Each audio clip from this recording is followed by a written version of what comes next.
Hello and welcome to this podcast edition of Sam's Alternatives with me, Sam, episode 42. Shortly I'll be chatting to Kalani from Queensland metal band Roronoah. Just before that, I thought I'd jump on and just do a bit of a recap of what's been happening since last episode. A stack of brand new music: Vex, Dead Skin, Caution Thieves, Tidewalker, Cease and Desist, Flitcraft, The Boondocks, Nakatomi Plaza, Pray For Me, Munt, Sintra, Resident, all dropping new music. Interviews coming up Saturday the 25th of October, Glow. Saturday the 1st of November is Carly Jewel. Thursday the 6th of November is Tidewalker. Tuesday the 11th of November, David Jones. Tuesday the 18th of November, Neo Stereo. Sunday the 23rd of November is Civilians. Then we've got Sunday the 7th of December, Cascade Effect. Saturday the 13th of December, Terry Truan, and Sunday the 28th of December, Flowers for Jane. All right, Kalani's in the lobby. I'll let him in, and we'll start this interview, as they say. Hello, how are you, my friend? Hello. Sorry, Andrew, you want me to put on the good old video? Yes, if that's all right, Kalani. Yeah, of course. No rush. I mean, we're both in very... there we are. Yeah, Good, thanks, Kalani. It's awesome to catch up, even though we have actually caught up in person 6 weeks ago. That's not 6 weeks since Roronoah were in Melbourne, surely. You know what's funny is it feels like a year ago already, and it's really weird. Because I was looking at it, I'm like, all right, it's going to be about a month, let's say, but 28th of August. Where's that Really? gone? God. Oh, don't even say that. It's like, no, that's not been 6 weeks. That's been No. 6 days. I mean... Yeah, I mean, we still pretty much, like, we still, like, think of Melbourne as, like, very recent, but for me, like, myself, like, whenever I think about it, I'm like, God, that feels like ages, but when we talk about it in rehearsal, we're like, remember that last week? And then we're like, oh, wait, no, that was over a month ago. Well, I was looking back through my podcast interviews, and I thought it was only about 6 months ago the last time I've had back-to-back one-member bands on, but it's actually been since April. I've not had back-to-back interviews where it's been one person, so it is quite strange because I had Connor from No Life on last week, one member, Oh, yeah. and Roronoah, which I don't mind, don't get me wrong, but it's sort of getting back to the, hang on, this is one-on-one interview. It's so different. I'm speaking for about 4 other people here today as well. Okay. We get through a lot much quicker in the one-person interviews, Kalani, sorry. Yeah, not that I love having multiple members on, but sometimes, yeah, if it's one-on-one, there's more deep, meaningful conversations, and yeah, hear a lot more about the band. The boys wanted me to see how I did with a solo interview this time around, so Yes. they were like, they all have work today, and I'm the only one who has it off. And then I'm like, oh, okay, I'm cool with that. I won't be interrupted. Nah, that's all right. I've got work, but actually not for a while. Not till Oh, true. 5:30, so Okay. yeah, What no do you do for rush. work outside of this, Sam? I gotta know. I'm in hospo, summer bistro, food runner. Oh, nice, very nice. So, and I can also do the pass where the food gets put up. So, yeah. Okay, cool. Nice. So it's complete opposite, Kalani, of what I I do was gonna here. say, I was like, I did not expect like a hospo thing from you. All right, there's an interesting question. What did you actually think I did for work outside of this? What was your I thoughts? thought it was like, I thought you were like doing like venue stuff, like sound and like all that stuff. I don't know where I got that from, but that was my impression the entire time. I think just because I see you talk to so many different bands, I'm like, oh, he's doing other music stuff outside of this. I'm like, he's got to be talking to people all the time. Well, it would shock you, Kalani, but you're not the first person to actually think that people think I'm a promoter, because I am at a lot of gigs, and I'm like, I'm Mm. actually not a gig promoter. I'm just a live Yeah. music attendee sort of thing. So And that could be the next stage of life. You never know. Get a full promotion job going. Why not? why not? I mean, the scene here in Australia, I keep saying it every week, but is the best I've ever seen. It's honestly, I hear a lot about that. I mean, I talked to Ryan, obviously our guitarist, about it a lot. That his family is quite ingrained within the scene, especially his older brother. Yep. He was the guitarist of a band called the Schonberg Automaton about 12 years ago, something like that. And obviously like smack bang in the middle of Brisbane, and you hear about he's like the stories I have of the scene, like they were so ingrained in it, but the scene was so small. Like he was Ryan's brother says to him all the time, he's like, oh yeah, he's like, oh, this one gig we had one time, we played in front of 12 people and it was great. And then obviously like we've played like so many gigs now with like over 100 people, Yep. and we're like, oh, only 12. And then we think about it now, like the scene's just getting bigger, and like all that, and it's just weird to hear, like especially from like my uncle who 20 years ago was a drummer in like another band, and I would go to those gigs as a kid, and the my my uncle would talk about like all these like different people who were going in that, and it just doesn't sound like a whole lot, No. but like in the scheme of that time frame, it was a lot of people. Yep. But yeah, No. it's strange. And I mean, especially like I've heard it from all around Australia, not just here in Victoria, Kalani. It's like Mm. Queensland's buzzing, Sydney's buzzing, Adelaide's killing it at the moment, and it's just like, fuck, has COVID really made the scene better? Like, I don't want to say something positive about COVID and never will again, Yeah, but yeah. I honestly, I totally agree with this because I started doing music after COVID. Like right after it is when I started getting into it, and practicing vocals and that. And then I have just been so lucky where I've come into like a thriving scene. I mean, like I've come in right at the time as like that upswing has happened where, people are constantly out like going to gigs and that, and like more going to like a lot of the smaller gigs just because it's so expensive to just go to like a normal, well, like one of those bigger bands like Lorna and that, like their tickets were like that in February like 120 something bucks, something like that. oh, it doesn't And seem a lot, but it doesn't, but when you look at how much people have to pay for, it makes sense that people are only going to like $20 shows and that nowadays. Like when we first jumped onto the scene, like our first show was a sold out show of like 100 people because like I think our tickets were like 10, $15, and we just had like a full sold out show, and it was crazy. yep. And I mean, well, yeah, $10, $15 to see some up and coming bands.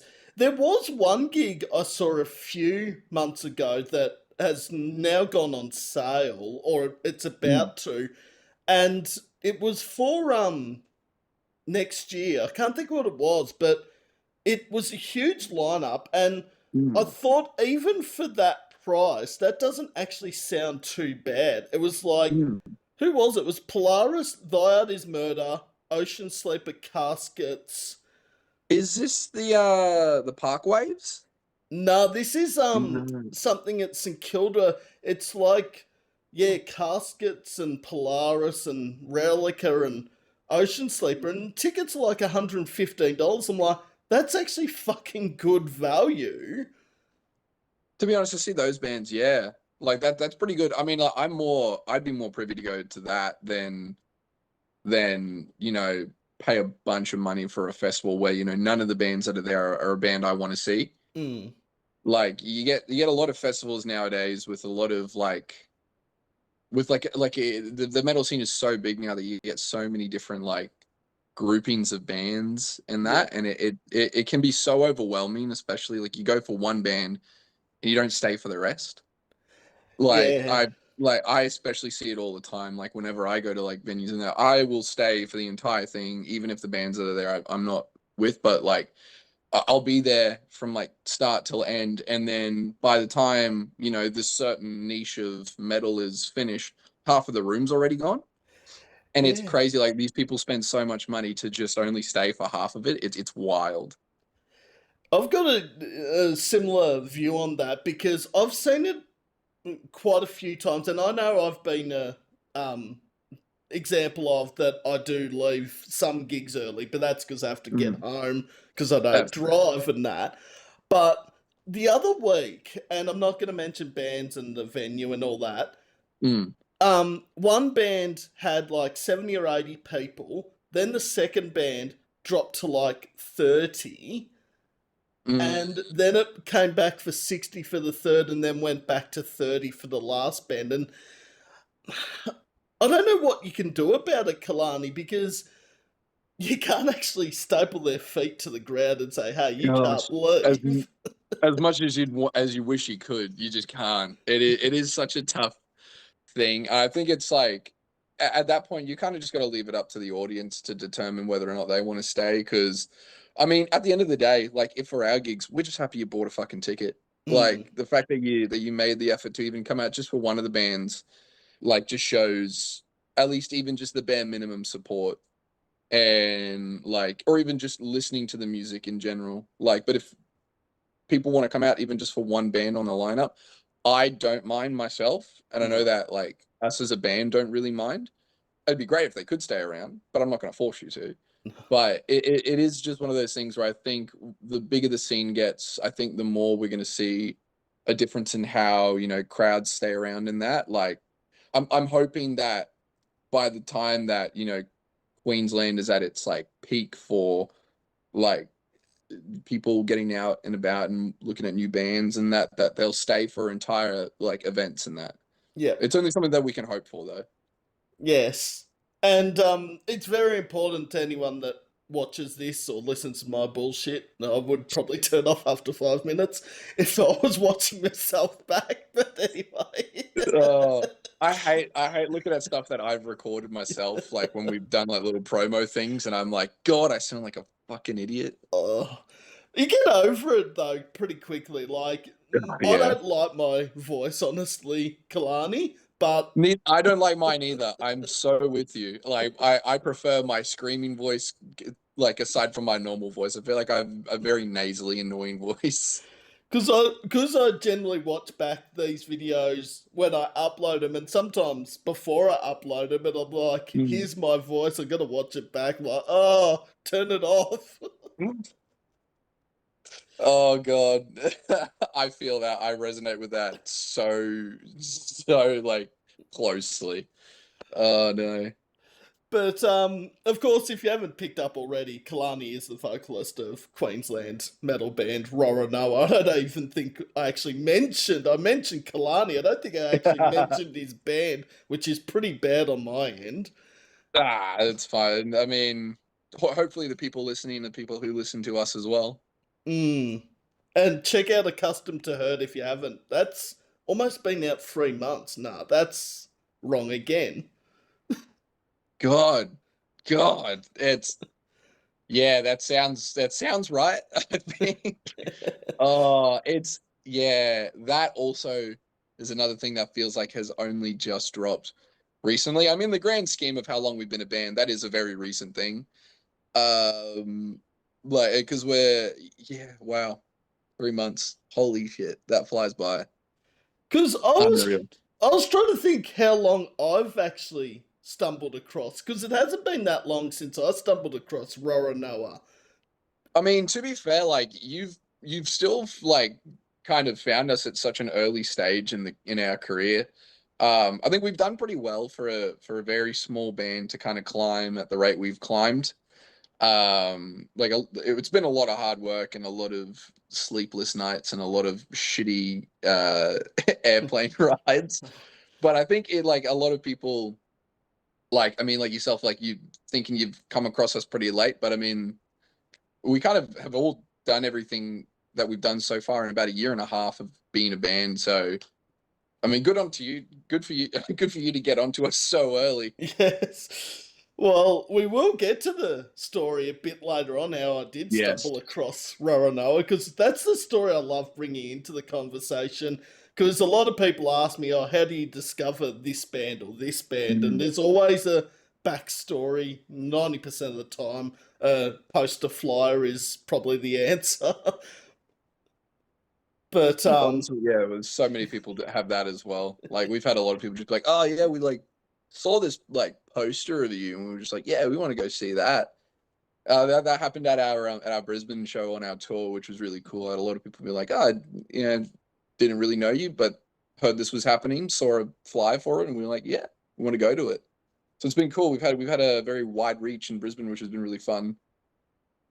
some awesome bands coming out of your neck of the woods too. Kalani. Um, Uh, Fantastic. I'm loving how Brisbane like has just been releasing so many new bands. It's fantastic.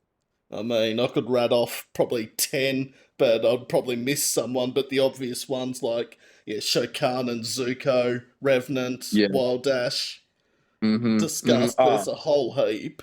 Oh man, and like Zuko especially have been a really like big influence for us in the scene in Brisbane, which is funny, like coming from like a deathcore, group and then being so ingrained into the hardcore crowd as well has been really fun. Like I think some of our favorite bands we've played with has definitely been like as like our main favorite. I would say throughout all the boys in the band, we all agree Insect. Like in terms of like a Brisbane band, they are they have been the most fun and the kindest to play with. Like I can't endorse them enough. Like for us yeah, and just with like those type of bands, like helping us like within the Brisbane scene has just been fantastic. And then just seeing them all succeed at their own rate has just been awesome, especially with how Zuko has been going, like with their Alpha Wolf tour that they just jumped off of like not long ago, and then doing all these like crazy shows. It's just been awesome. And I'm like, yeah, very proud of everyone in the Brisbane scene at the moment. And that's awesome to see, like Zuko getting on the bill of arguably, I'll say arguably, the biggest metal band in this country because I think Parkway's still the biggest. I would say, yeah, I'd say definitely like once Parkway is finished and they've done their final like show, I reckon Alpha Wolf is that next band to kind of take over that pedestal. And I mean, no better band to do it than Alpha Wolf. Like they're the reason I actually got into vocals like in the first place. So like I've got never ending support for them to be like number one. And from Bernie, like, we can say that the big bands come out of the big cities, but there's a perfect example. Alpha Wolf from Bernie in Tasmania. I know. It's crazy. It's such a nobody ever suspects Tasmania either. It's such like a little like quiet area. There is a bit coming out of there, though, at the moment. It has the last few years. I mean, Psychroptic and Luca Brasi, Mm-hmm. obviously Alpha Wolf. There's a whole Mm-hmm. heap. So it's good to see, but you think, how can it produce that much great music when it's the smallest state, or second smallest behind Northern Territory, Oh, probably? exactly. Yeah, yeah, yeah. Yeah. Oh man, it is. Yeah, it's wild. Like I think just the overall talent within Australia is just like unbelievable. I think there's just so many hard workers here because I think when it comes to Australia itself, like we're so separated from most of the world that it takes such an effort and perseverance to actually get any type of success out of music for us. And I think the people who have made it in the scene, especially, have worked just so incredibly hard. And they're like, we're finally starting to get the little like rain droplets coming off of the umbrella of them. And now we're like they're infusing life into the scene and like paving a trail that I think is gonna be really fun to follow. But yeah, it's just crazy to see like the success that we're finally starting to get now, and the amount of music that we're starting to produce. It's just been really good. Yes, and it's good that to be part of, like as a band, as a podcaster, as a promoter, gig Mm. organizer, whatever the um job you have in the music scene. I Yeah, mean, everyone's a part of history. Mm. And yeah, that's why I love doing that local bands and artists Spotify playlist that goes with each interview. It's like, here's the band I've interviewed, and here's certain amount of other bands, which I still think I've probably missed a whole heap of. But Mm-mm. Well, when you've interviewed so many people like you have, I mean, it's hard to keep track of everyone. yes, this I shouldn't give away how I actually do the playlist, and this sounds really bad, but I actually go through the previous playlist and just have the same bands but with different songs, which sounds like it's cheating, but But I mean, you've got so many good names on these playlists. You've got to still give them the props. I mean, I get it. yeah. I mean, it's easier. Well, it is, and then I've got to realise, oh, hang on, was that put in the last playlist? And then on Spotify, it's got like the playlist, and it's got the tick next to the one that features in, and if it hasn't got a tick, I'm like, beauty, it goes in. Yeah. We're good. We're good. We're on. Seb's given away his cheating secrets over WebEx. Probably not a good start to the interview, Kalani. People just need to tune that out. They need to not listen to that. All right. Pretend you didn't hear anything. And did Sam just also promote Spotify, the same platform he's ratted out the last year and a half? Oh, Shit. Sam, we're in some deep waters now. We're in cancel territory. Oh, you did not hear that, Spotify, and that, yeah, you did not just hear me thank you for something because. More All right. money, more money to musicians. That's all I'll say. Yes, that's one thing I would put. Also, the AI bullshit, but that's Oh another God. story. We've all got ideas on that. Mm. So, Kalani from Roronoah. I put through it as an interview, but it's actually more of a chat. I felt like the interview's got to disappear from the actual conversation because it's like just sitting down having a chat over WebEx. Obviously, I'm in Warragul, you're in Queensland, so 2,500 miles away, or however far it is. Jesus Christ. Or kilometres, maybe. Actually, Uh, 2,500 sounds somewhere like Auckland or Wellington in New Zealand, so maybe it's kilometres. I would have far off, surely. But I'll ask you a bunch of questions, and then at the end, the tables get turned. So Sam becomes the question answer person. Oh, That's still not okay, the all right. right topic. And this will be I like that. uploaded tomorrow with the playlist. Roronoah at the top with Hush, Advice Like No Other. I think all four songs off Accustomed to Hurt, and maybe, oh, what was the fifth song? There was five. Maybe the Stigmata, maybe. Stigmata, yeah, right from the beginning, very first song. I think it was Stigmata. I'll have to go back through my list. But yeah, nah. Big Roronoah fan. One of my favourite finds of 2025, easily. I appreciate that, my friend. Yeah, I mean, we're just glad that we've managed to reach so many people with our music and had a lot of good chats with a lot of people about the lyrics and everything because obviously that's where I do all the writing. And I've had a lot of people come out to shows and like talk about it, and it's been really fun and connecting with a lot of people through this has just been awesome. Feeling the love from everywhere, from all parts of Australia has been great, especially for such a small band. Like it's been really fun. And also, like, yeah, if getting your name out there, people listening to your music, turning up to your shows, Mm. any feedback and reviews and that is awesome to see. And God, yeah. I did watch that interview that you and Ryan did with, now I've With gone Ez, blank. Who was it? we did one with Ez, from Heretic Frequency. I think that was just me and Ryan.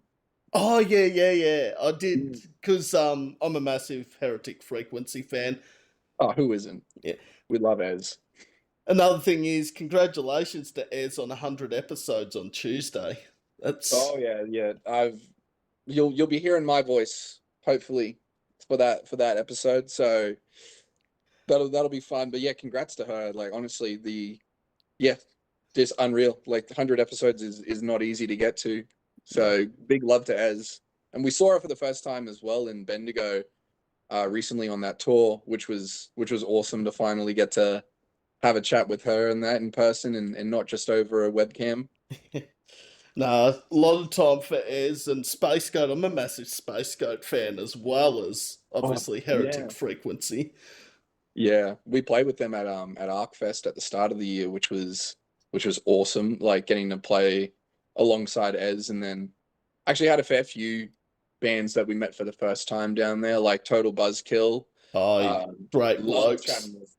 Oh, I love chatting with Harley. Like he's the only one I really I've had the chance to properly talk to. But I know that all the other boys are lovely, and yeah, but like yeah, getting to meet them, like Some Heard Trouble, I really got on with Some Heard Trouble, and yeah, and obviously Space Goat, like just because Ez is just a little pocket rocket full of energy, and it's fantastic. Getting her to get all excited about us was really cool, especially she's been in the scene for a while, so that was really fun. And for those that don't know what Arcfest is, Archangel, arguably my favourite band out of regional Australia. Sorry to a few others that have just To insulted Space Goat and a total buzzkill there. But You know what's? I totally agree. I think Archangel is one of the best bands to come out of rural like towns in Australia. Like, and I love them. I'm actually seeing them tonight for this Fear the Goo. Was it Fear the Goo or Slugfest? That's it. oh yeah, with Yeah, it's got like with Outer Water. Worlds, Awake in Time. Yeah, Yeah, yeah, yeah. Ravi's put together a fun little festival, and get going over there to jump on stage with Archangel. So when people are hearing this, I have already jumped on stage with Archangel and killed it. Obviously, we have good fun with those boys. yeah. Oh, I love Archangel and yeah, Jake and the boys. They're good value. They're awesome. They're the funniest guys I've met in the music scene. They are hilarious. Tell you what, I'd almost put Archangel up there if you're needing to get to another show or to public transport. Probably not the band to talk to if you're running late for a train. And I mean that in the nicest possible way because I got stuck with, was it Harrison, I think? And I'm Yeah, like, young Harry. shit, Yeah, the time's getting close to when the train was going, and I'd completely lost track of time. because they're just so fun to talk to, Yeah. and it's so fair because we like when we were in Bendigo, we were like, oh, we need to hang out with the boys and that. Like, we should go somewhere afterwards. And we were like, fuck, if we stay here, we're never leaving. And we're like, we've got to go. And please, Jake, Harrison, Josh, if you're watching this, Jaden, that's not a dig at you. I reckon Archangel are one of the best bands at chatting to the fans. Like, Oh there's a man. lot of them out there, but they always Hmm. take the time. Oh, yeah, especially Jake is just such a like great hands-on like leader in the band, and yeah, like everyone who goes there, like those shows, always never leaves disappointed. Like they always put on a banger show. Love them. And I would love to go to Arcfest this year, but the funny story about Arcfest is three of the bands playing it this year are actually playing in Melbourne the night after. In Oh, who's that? Seek Misery, Cultists, and Pray for Me. I'll see Yeah, that's right. Whisperhead at the end of this month. So it's like, well, I've seen everyone on the lineup or about to see them. Mm. And it's like, oh, but Body Prison and Archangel and Ghost Seeker, like, that's seriously tempting. It is. They're like I feel like you can't go wrong with any of those shows, to be honest. Like they're all a must see. Like Mm, especially getting to see like Archangel again. Like they're always just so fun, especially now they released their new single and that. Like it's just yeah, much love. If anyone can go see them, like down Sam's Way, definitely go check them out. They're fantastic. yeah, and that song you're talking about, of course, is featuring Mystique on Haunting My Mhm. Dreams. Anything Mystique does seems to turn to gold as well. Like, She's unreal. Like I actually had not heard about Mystique until talking to Jake and that, and I went through and I'm like, wow, I'm like she's like a powerhouse like in terms of like music and that. She's unreal. I think the first time I stumbled across Mystique was maybe Patient 67 from Perth. I feel like they did a remix of one of their songs and Mystique actually collaborated on it. Now, I couldn't tell you the song because I don't have it in front of me, Yeah. but that's the first time I actually heard of Mystique. I'm like, who is this person that I've never heard of before? Yeah, we was like, because Jake was talking to me about it. He's like, "Oh, we managed to get a Mystique onto the to the next song," and then I went, "Yeah, man, like sounds great. No clue who he's talking about." And then he's like going on. I'm like, "I really need to figure out who Mystique is before I keep chatting about this to Jake." And then yeah, found her stuff and was like, "Oh wow." I'm like, it's not as like heavy as I thought it was going to be. And then when they dropped the song, I'm like, wow, Mystique does do deathcore really well. Mm. Like she makes it so melodic, and obviously the boys are already quite melodic, but just the level of yeah that it got like ramped up for this most recent like haunting my dreams was just the band is going the right way. They're going the correct way. They certainly are, and I love the EP with like Suffocate and Defy Me and Warpath and that, but Mm, I just felt like Haunting My Dreams. I don't know, it just went that next level, and I think the song would be next level without Mystique in it, but to add her to the song, it's yeah, just gone above what it's I the next level. expected. Yeah, it's crazy. They're so good. All right. Well, the first question, Kalani, is how did Roronoah form? Now, I'm hoping I'm pronouncing the band right there too. Honestly, we don't care too much about how people say it. We've heard every butchered pronunciation, so you say it however you want, and as long as you're saying the name, that's the main thing. Okay. Um, but yeah, well, we started a bit over a year and a half ago now. Almost 2 years, and we started with obviously a whole different lineup. Like it was me and Ryan, are probably the only two remaining original members. I know a lot of people don't know that like we had moved our original bassist Troy, and because he had other plans and other stuff he wanted to pursue, so he split off from us, and we ended up picking up Corey, who, funny enough, is actually a student of Ryan. Ryan taught him how to play bass, and so he'd gone off, done his own thing, and was in another band. And we were like, Corey, do you want to step up and jump in? And he was like, fuck yeah, let's get it done. And then that same show that we asked Corey to jump into with 2 weeks notice, we also our drummer at the time, Taylor, had just left for Japan, and we had been asked by Unprocessed to open for them in Brisbane, which was just another big shout out to Unprocessed. Like they're fantastic, fantastic, lovely, lovely guys. Super intimidating because they're German, but very lovely guys. Um, but yeah, so we asked Jude to jump on, and he killed it. He had 10 days notice, and he learnt our entire set list in like 7 days with 3 days of extra practice to refine it.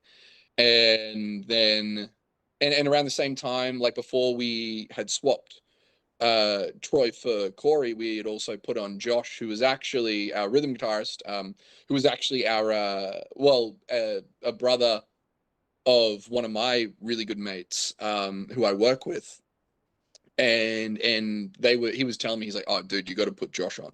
You guys looking for another guitarist? You got to put Josh on. Josh is fantastic.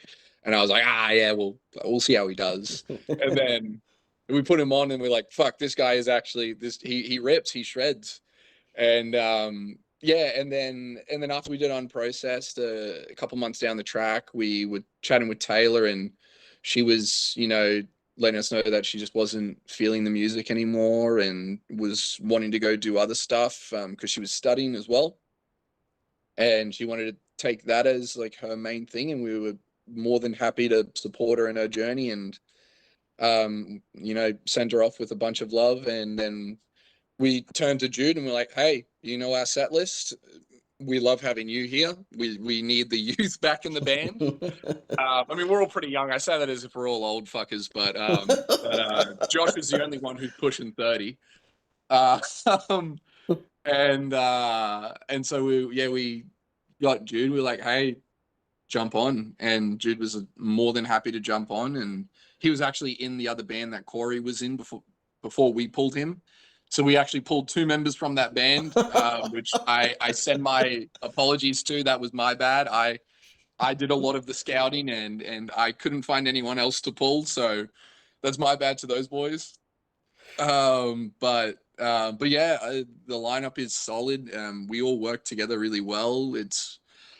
I mean, this lineup has been together for almost 5 months, I think, is probably saying that. And I think this is our concrete, this is who we're rocking with until the very end. Obviously that's assuming everything goes to plan and, there's nothing unexpected comes up, but we're all really happy with how the band's going and how the music is sounding.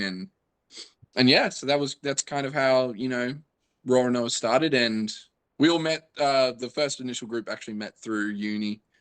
And then we kind of just split off and found people from outside of it, which has worked for us. And it's working for you at the moment. I mean, yeah. It's working fantastically. I am very happy with how we've managed to pull everyone in the opportunities that we've been given as well. Also, just back to the story about how you pulled the members from the other band, like, Yeah. it does work though. You see a lot of musicians in two bands and do really well. I mean, Michael Trotter from Awake in Time, obviously also in Disgust. Jackson Trudell from Melbourne at one stage was in 4 bands. I don't know how he pulled that off. God.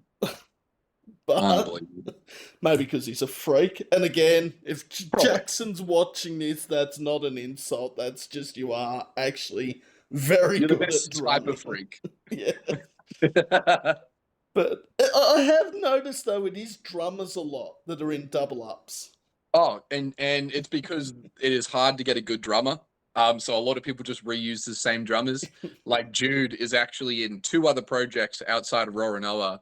Obviously, Roronoah is his main thing, and he's told us that like this is his main thing. But he's in like a rap thing as well. He's helping with his girlfriend's band. I think he's helping out with a university with one of their bands. I'm like, this man is just doing everything. And I mean, he probably can though, because he's 19, so he's got the energy to pull it off. But I'm sitting here doing Roronoah stuff and working my job, and I'm like, fuck, this is too much for me. And he's out here, got a job and doing 3 other fucking music projects. It's unbelievable. I wish I could have that much courage and momentum to do that much stuff, Kalani. I'd struggle to do 2 things at once, let alone honestly, it probably takes a lot of booger sugar to be able to do this type of stuff. I remember for a while, and this was crazy, but obviously I don't do radio anymore, but at one stage I was actually doing the podcasting and radio at the same time. Oh, God. And I was just like, all right, I don't want to give up both things. What's the actual thing? And I just looked at radio. I'd never got back into it after COVID as much. I still enjoyed it, but I'm like, I still want to stick with the podcasting. At that stage, it was the audio podcasting. Obviously, WebEx has only come into it almost 12 months, nearly. So, but no, I think podcasting's just the way of the future.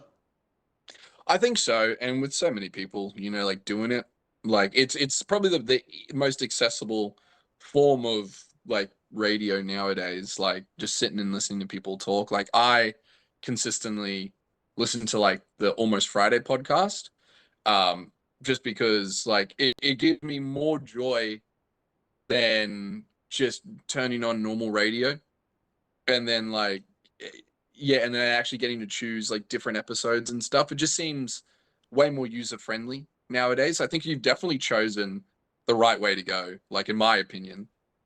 I do too, and I think had it been like the radio was only once a fortnight or 4 weeks on, 4 weeks off, I probably could Mm. have managed both. But at this stage, it was every Wednesday night and every Saturday night.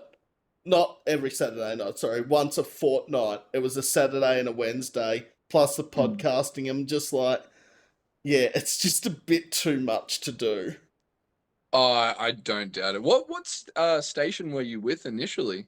I was at a station in Druin, which is about 10 Mm. minutes from where I live, called 3BBRFM, which was a community radio station. And for 15 years, I loved it, getting to Mm. play music that that station obviously had never heard of.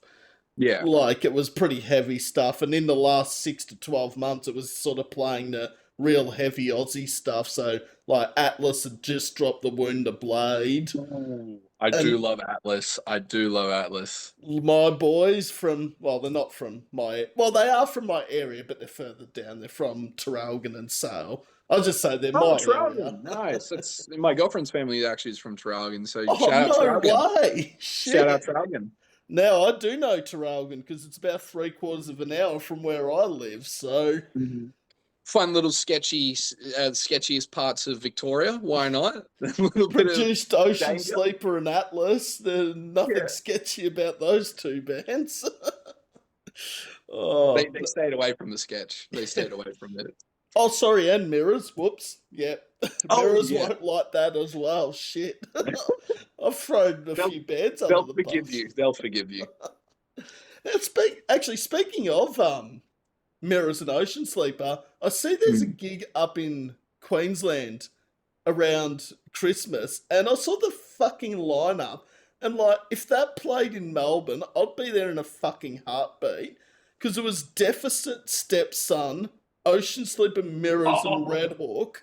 I'm yeah, this like, is that hardcore Halloween, isn't yeah, it? or Yeah. or something along those lines, and Yeah.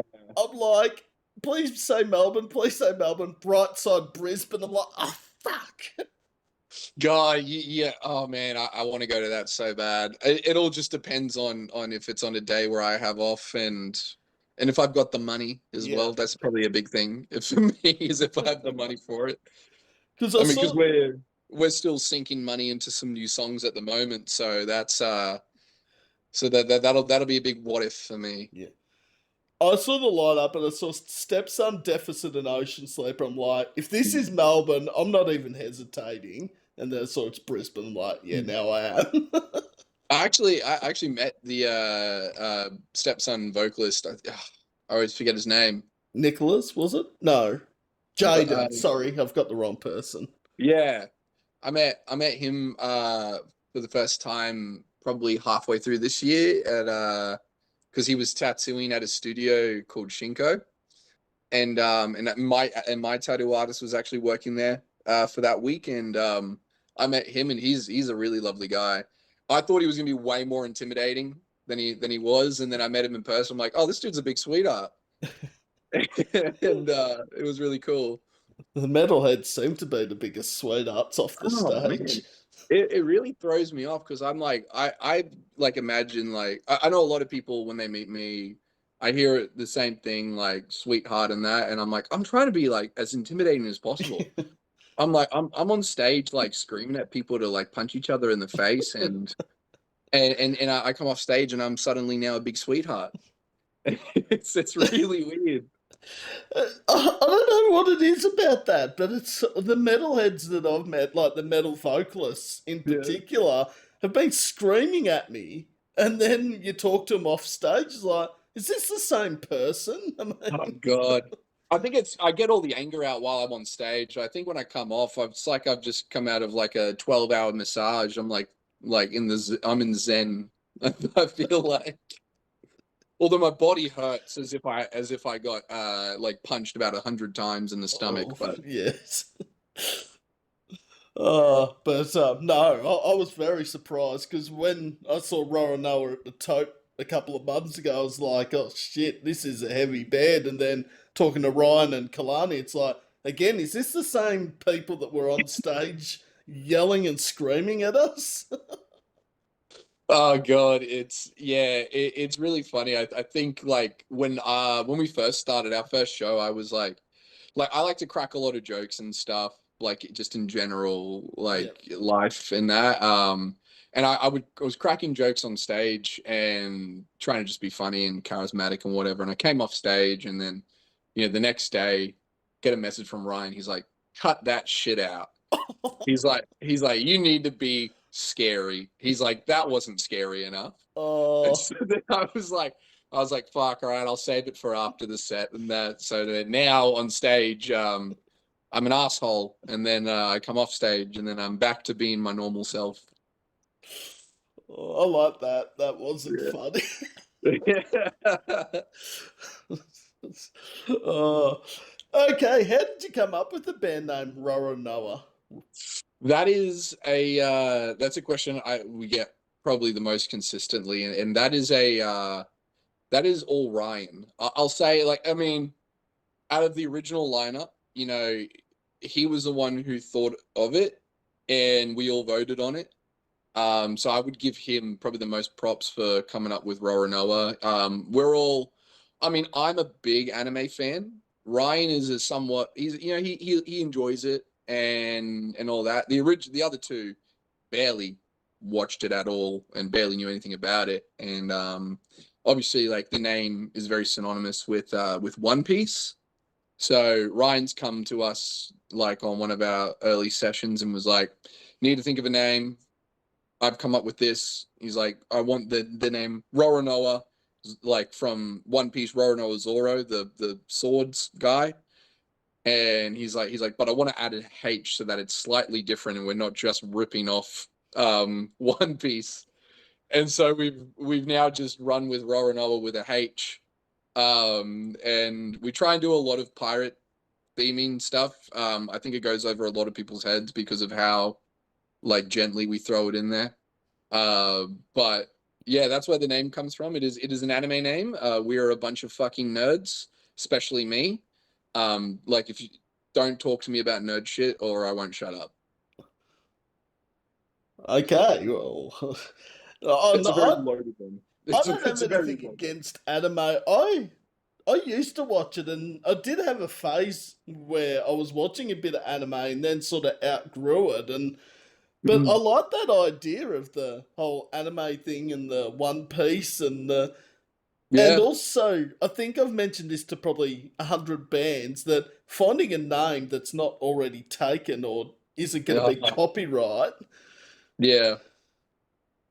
It was definitely one of those things that when we started, we were like, we need a fun name that is easy to say and that people are going to like recognize. And so, I mean, I'll give like a little bit of insight into one of the other names that we had because we had like a full on list made up, and we're like, what's a name that's going to get people's attention? Was the initial thing, and I think it was Ryan had come up with Sex Rex. Um, but because basically one of Ryan's old guitars that was gifted to him, I believe, by his brother, was called Sex Rex. And so we were Okay. like, yeah, fuck it, why not Sex Rex? And so we operated for the first couple months under the name Sex Rex before we started playing shows. And then I think it was like our final session before we had to settle on a concrete name. And we were like, yeah, we should probably pick something a little bit more less obscene and something very marketable. And so we are like, yeah, just come up with Roronoa from a little bit of anime background, and then that stuck. And then I think it will continue to stick. I do believe though, like I'm not saying Sex Rax was one to go with, but what you're saying behind the story of the guitar that Ryan was given and it was Yeah, called Sex Rax, it does have some meaning and resemblance to the band, but I it don't it know does. how it would have gone down as oh, so you're doing an interview. What's your band called? Sex Rax, yeah.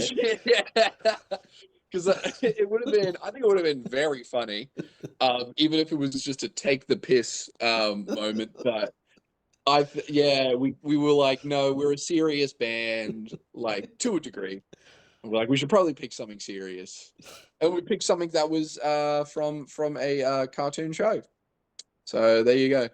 with the H. With a H. But I mean, to be fair, the idea didn't actually just come from us. We also took a page out of Zuko's book because they're also named after an anime character. I thought they were because I was trying to think like because I didn't. I talked to Ben at the Toad last year when they were Lovely guy, over by the here. way. Love Ben. He is so nice. I haven't got to meet him in person yet, but I have spoken to him a few times over message, and he is a lovely guy.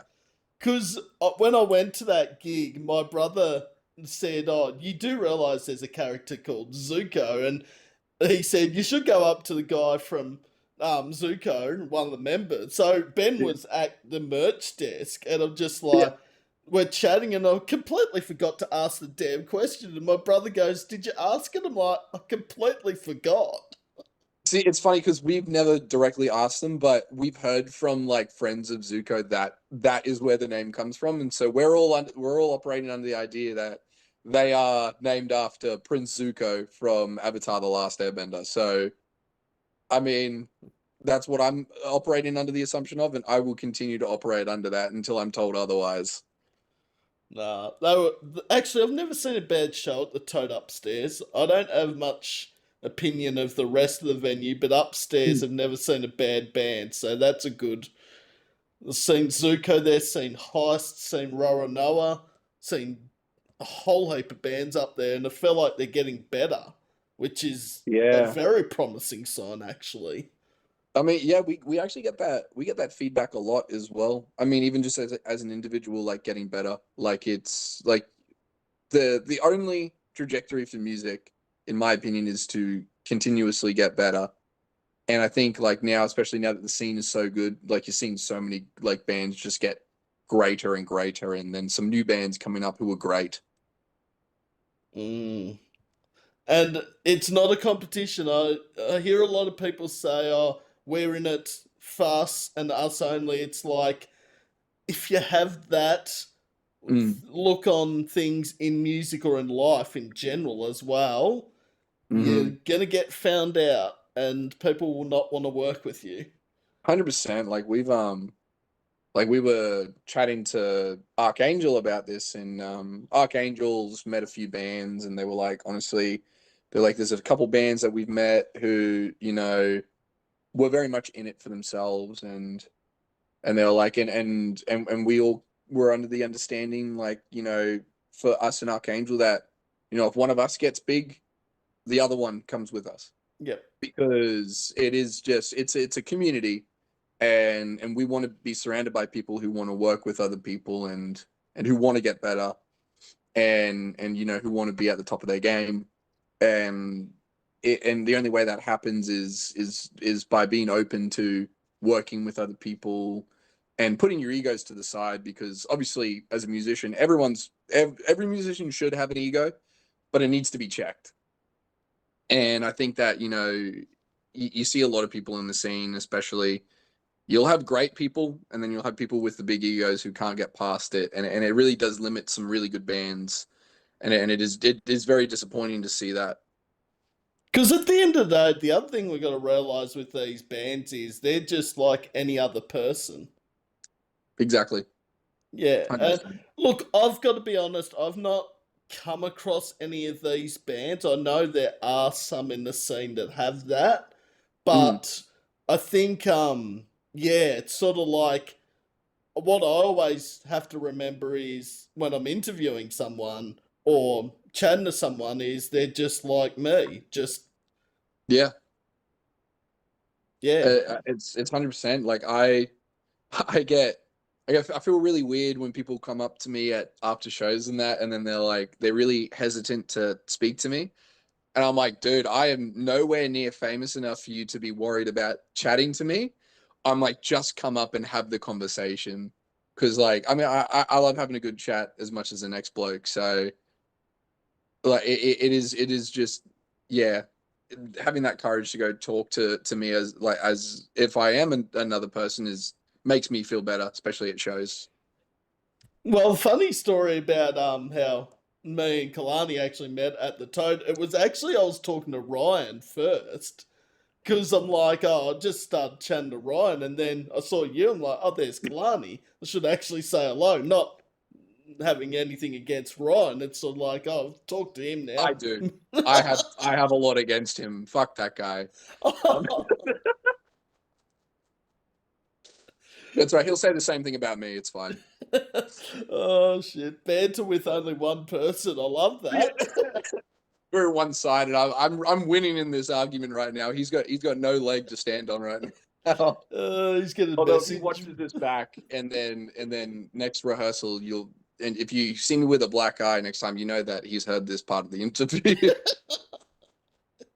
I'm gonna get a message tomorrow when this gets uploaded. What were you letting Kalani say all that shit about me over WebEx? Like, Letting him talk the most shit. I should have also said at the start. I think we've all dropped how many f bombs already, but swearing actually isn't an issue, so I don't care. Okay, cool. That was going to be one thing I should have asked before I jumped on, and then I kind of waited for you to drop the first one, and then I'm like, yes, all right, I'm good to go. Look, I've got to be honest. There's worse things in this world than f bombs and s bombs and all that. Exactly. Nah, fuck doesn't offend me because I just said it then. Oh, awesome. What has the response been like for Accustomed to Hurt? It's been great. There's been a lot of chat with musicians who are better than us, who have given us great feedback, a lot of positive feedback. We haven't really received a lot of negative at the level we're on, but the bigger we get, the more critical people will get, and we're all for that. But so far, the response has been fantastic. A lot of people who haven't heard of us like before shows, like I had this like obviously recently we played with Gravemind on their introspective I don't know how to say it, tour, and they and we had some people come by who were there for them. Obviously it's their tour, and they came up to us after our set and they were like, oh, we heard your music on the way here, we wanted to listen to you before we came here. And they were like, and we love, you love it, and Hush. And those are the two songs that we get so much praise for. Yep. And honestly, it's the two songs that we did really sink a lot of time into. And I'm a little bit disappointed that nobody's come out saying that the favorite song of mine in that EP has been their favorite. But I'll put my ego to the side for that. But yeah, honestly, it has been great. It's been great. We're really keen for people to keep bumping it, and for it to be the start on our history, where people see exactly where we really started to find our sound as a band. And I think that's kind of been what Accustomed to Hurt was for us. It was the start of the sound of Roronoah. Nah, and that sort of leads into how I discovered Roronoah because A Vice Like No Other actually came up in the actual Spotify search when I typed in Vice Grip by Parkway Drive. It was the fourth one Oh, right. down. So it's got Viceroy by Violent Soho, Vice Grip by Parkway Drive, one between Parkway Drive and you, and then there's Roronoah, A Vice Like No Other. I'm like, I have not heard of this Roronoah. And I'm thinking if you're in the same search bar as Parkway Drive and Violent Soho, there's something behind this. There's got to be something there. There's got to be something there. And that's how I discovered Roronoah was A Vice Like No Other. And for me, that's personally probably my favourite song off Accustomed to Hurt. I do love Hush, I do love You Love It and Torrent Therapy, but I feel like that's got the most meaning to why I discovered and love Roronoah, A Vice Like No Other. But everyone has their differing opinions, which is great. Oh, it is. I mean, I think Vice is one of those songs that kind of resonates pretty heavy with me. Even it's not my favorite, but it is probably the song that when I wrote the lyrics for it were very close to me. Because that song is about like, drug abuse and stuff like that, and growing up in that, like living in the areas I've lived in, you just see a lot of it. And I think it's just everywhere. And then obviously being within the scene, it's quite a prevalent thing, like a lot of drug abuse and that. Um, but yeah, I'm glad you love it. Sorry, I'm glad you love it. It is probably one of my more lyrically favorable songs. I did like the little pun there with "You Love It" because "You Love It" is the opening track on "Accustomed to Hurt." If no one Oh, had realized, honestly, honestly, I say that so often to people. Like, it's become my like fun little inside joke where, I'll say something and someone's like they'll be like, "Ah, you're a fucking idiot," and I go, "You love it. You love when I say that. You love it. Die for it." And it's definitely become like a bit of like a band inside joke now. So I'm hoping that when people come to shows and that they just start screaming the words "You love it" at me. so what happens if someone says their favorite song is "You Love It"? Then they love it. Then I love it. Then you love it. We love it. Because I had found that interesting because, yeah, what would happen if they said their favourite song of Accustomed to Hurt was the opening track, which is You Love It? Yeah. Oh yeah, honestly, that song probably had the most effort put into it as well. So I mean, if people say it's their favorite, then it's for a good reason because we put a lot of effort into that, especially because we released the music video for it. Um, and that was a fun, interesting day. It was a bit of travel we had to do because we're not from New South Wales, and we had to travel into New South Wales for it. Oh, yeah. What Hmm. part was it of New South Wales? Was it sort of Sydney or was it It was northern New South Wales, about 2 hours past the border. not like Oh, I Port Macquarie or Ballina or somewhere? Nah. think Ballina. I think it was Ballina. That is, Yeah, because yeah. we actually had one of our uni friends come by to do to be our actress, Jemima. So shout out to Jemima. And yeah, we just dragged her along, and we're like, hey, they couldn't find someone to do an actress role. You've expressed interest. You want to be our kidnap victim for the music video? And she was like, "Yeah, fuck it, sign me up, fuck yeah." And then so me and Corey carpooled down, and we had Jemima in the back seat, and drove down on like what was it, like 5 hours of sleep, and Jemima had 20 minutes of sleep that day. Oh, okay. God, I don't envy her. She's a bartender in yeah, worked the night before and then got fuck all sleep. And then we get to Ballard and she's got to do a whole day of shooting, and Oh, we've no. got to do a whole day of shooting. It was a very quiet car trip back home that day. A lot I of could sleeping people. imagine so, especially for Jemima, if had Oh yeah. 5 hours sleep and bartender and then a whole day of shooting a music video as Oh man. well. She was a fucking trooper. Absolute trooper. And it was freezing because we did it right in the smack middle of winter. But it was hot because the sun was like there were no clouds, so we're getting like a cold breeze come by and a disgustingly sweltering heat hitting me in the face. Oh, Actually, because obviously I wear my eye makeup on stage. Like this is probably one of the only times that people don't see me with it on, and I've got it all blacked out here, and then I'm just feeling the beams of sun hitting me in the face, and I took it off later, and I was burnt around here. oh, Um, but the music video turned out fantastic. So the Mojo Films guys were fucking great. They do total buzzkill. oh yeah. Their music videos. So those guys are fantastic. So I can't recommend them enough for people who wanna do music videos and that in the future or any small projects. You got to hit them up. Because what's the one of I like all of Total Buzzkill's video clips, but Mm. I actually think my favorite one is probably got to be Wolves. Yes, I was just about to say that. That is also mine. Mm. Love No, it. Great song. like the matriarch, obviously has a lot of meaning to it, and the video clip, obviously, powerful Yeah, song. I felt yeah. like, yeah, Wolves probably just ahead of Matriarch. It just feels heavier to me. I just love it. It's just much heavier, and I'm a big fan of really heavy shit. Like a lot of the bands I listen to, like my two favorite at the moment are like Disembodied Tyrant and Synestia, like just real heavy shit. So the fact that like they've got like Total Buzzkill releases heavy shit like that, it just makes it warms my soul.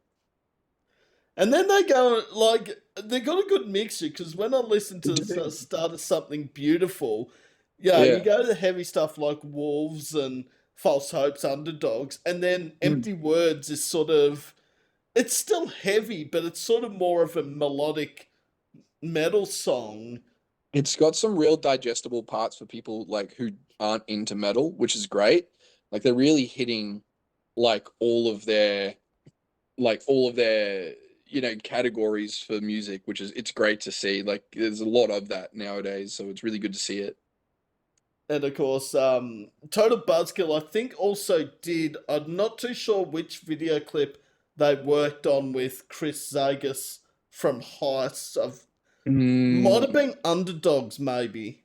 I can't think of the video clip, but anything to do with Chris from Heists doing your video clip is going to turn out fucking amazing. Like, mm. that guy is a Honestly, genius. there's a lot of great videographers within the scene who are in some really good bands, like NJ from Body Prison, who we got to play alongside with, does all their music video stuff himself. And I think he told me a story where they weaseled their way into getting into this abandoned factory, but the only way to get into there, the area that they wanted to film in was like in this like really gross like sewage pipe, Oh. and he had to submerge himself in like this like water like up to his gut. And he said like he what was it, I think he either dropped his bass or almost dropped his bass into the water and almost ruined it. And it's Oh like a ding no. wall, and it's like a ding wall as well, so it's an expensive bass. And yeah, but it's just, yeah, there's some fantastic like guys in these bands who just get to do all this really cool stuff. Yeah, no, I'm huge Body Prison fan, and Oh yeah. I've only met two of the members out of Body Prison actually, Is it Frankie and Frankie? Yeah, the drummer. the Yeah. vocalist I've met as Oh, well. Dan. Yeah. Yeah, I had a good chat with Dan actually. Uh, after we finished our all of our sets and that, I had a chat with Dan. Actually, I probably spoke to NJ more.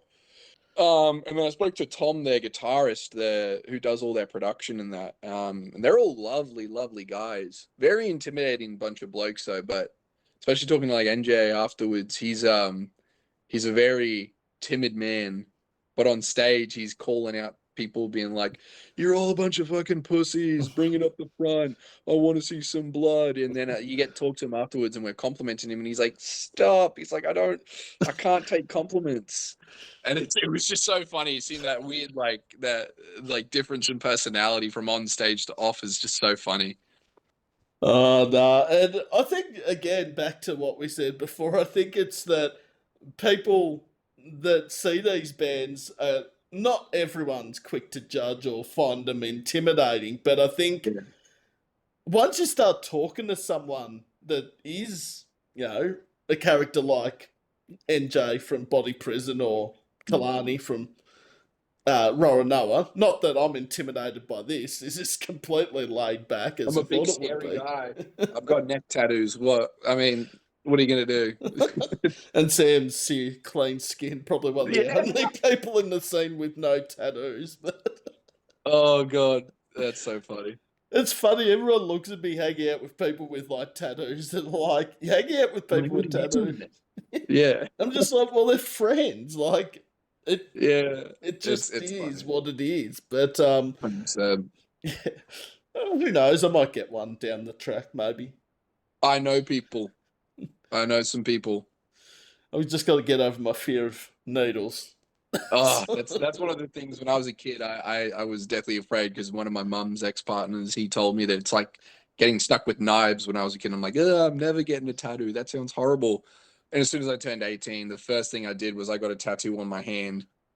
And I just kept rolling with it, and now I'm almost covered. I'm getting there slowly. I've heard it like some parts it hurts as bad as really, really bad sunburn, I've heard. It's the best way to describe it is like if a small cat scratched you, um, and it felt warm, like a hot scratch. Oh wow, yeah, that sounds It's like it's mildly annoying is the best way to say it. okay. Yeah. Yeah, it's honestly it's not that bad. I think a lot of people, depending on your pain tolerance in normal life, will depend on how tattoos feel for you. Like my girlfriend's a tattoo artist, so she tells me everyone and all their different pain tolerances and what it's like for different people. But I reckon you should be fine if you got a forearm piece. Okay. Well, maybe I will somewhere down the track. The other thing I've got to decide if I did get one, what I'd actually get tattooed That's the of. hardest part. I don't And know also what. parting with the $500 it'll probably cost as well. Oh yeah, yeah. I'd forgotten about the cost. The pain Yeah, a was lot of people number do. one. Yeah. All right. Our favorite song to perform live. Ooh. I think in terms of just how many people like really fuck with it, even though we've not released this song. We probably won't release this song, but it is definitely one of my favorites to perform. Is Boulder's Needle. Um, you would have heard it on the night you would have been there. It's like a Viking theme song. I wrote it because I was jealous that Slaughter to Prevail had a Viking song and I didn't. So I said to Ryan, I'm like, we need a fucking Viking song. And then we wrote a Viking song. And then it's been my favorite to perform. I think out of all of our songs, though, in terms of stuff that we've actually released, my favorite would be Cleaver, Let the Cleaver Swing, because the breakdown is just stupid and I love it. It just goes so incredibly hard. Like like the fact that the instruments come in on my vocal cue just for some reason just tickles this really fun part of my brain. Um, so yeah, probably those two.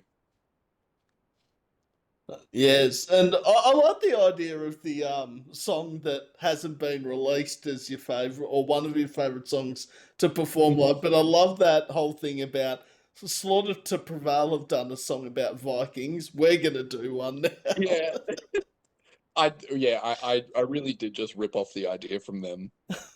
Oh, hush, hush! No one needs to know. No, nobody heard that. Nobody heard that.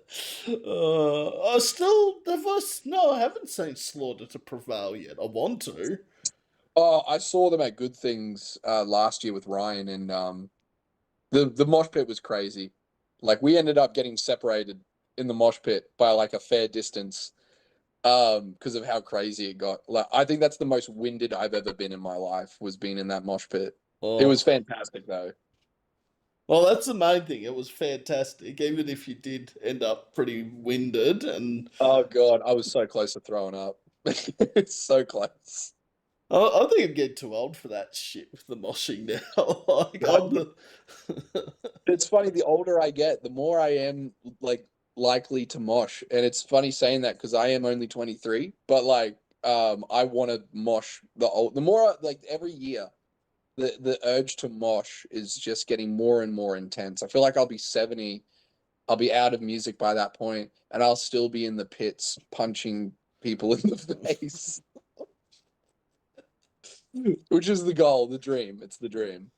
Oh, you see some crazy shit in mosh pits. I remember at Unify one year. This was, I shouldn't say it was funny until I knew the actual truth behind it, because there was someone had a walker. Now I'm not discriminating when I say this, Oh but God. no, no, no. I'm serious. This is actually quite funny and amusing. I won't mention the person's name. That's Oh, defamation.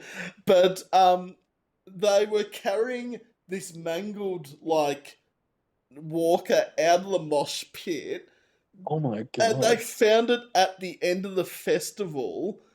Someone actually still had it. So this person obviously Had had lost them. had a disability. They had, Yeah. I don't know if it was cerebral palsy or what the disability Oh my was, God. But they had thought they'd actually lost it or it had been totaled, and this person gets it back, and it looks almost like it's brand new. It's Wow. I'm just like, Unbelievable. I just remember that in a good way because that's a good thing about Yeah. a mosh pit because in It's the end it really was a a respectful happy place. ending. It is a respectful place. I did hear though like from Kirsty from Hot and Heavy recently. She came to our most recent Toowoomba show, and she was saying, like, generally, obviously, mosh pits are a very respectful place because there's a lot of dangerous shit that happens in a mosh pit. Um, but she said she went to the Imminence show, Oh yep. and apparently the people who were there had no fucking clue how to mosh, and there was a lot of like Oh push no. pit stuff. And there's no room to move in a push pit. It's like it's the most dangerous type of mosh pit.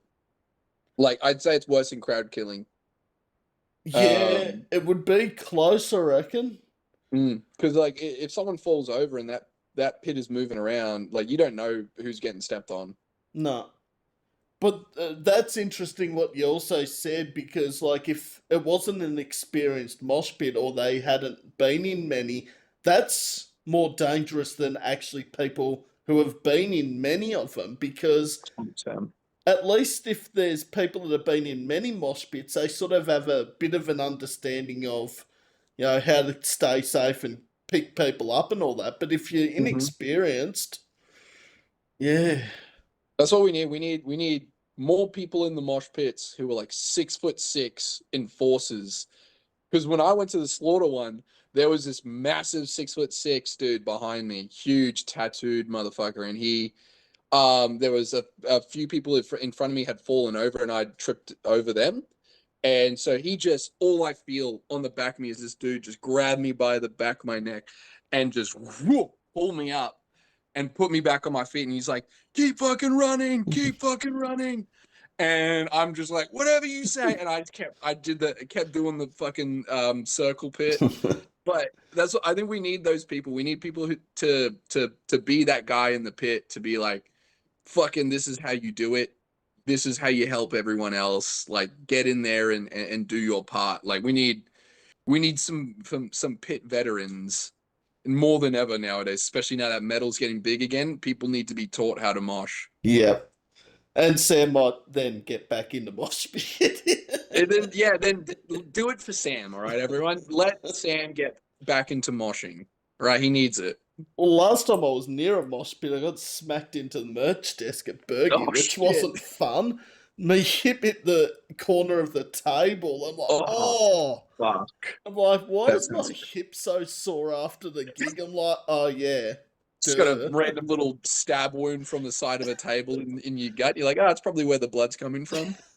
But what? Like, I love Bergie, don't get me wrong, and I love that there's merch desks, but probably Yeah. wasn't the place to put it, I wouldn't have Not thought. not next to the pit. Yeah, probably not great.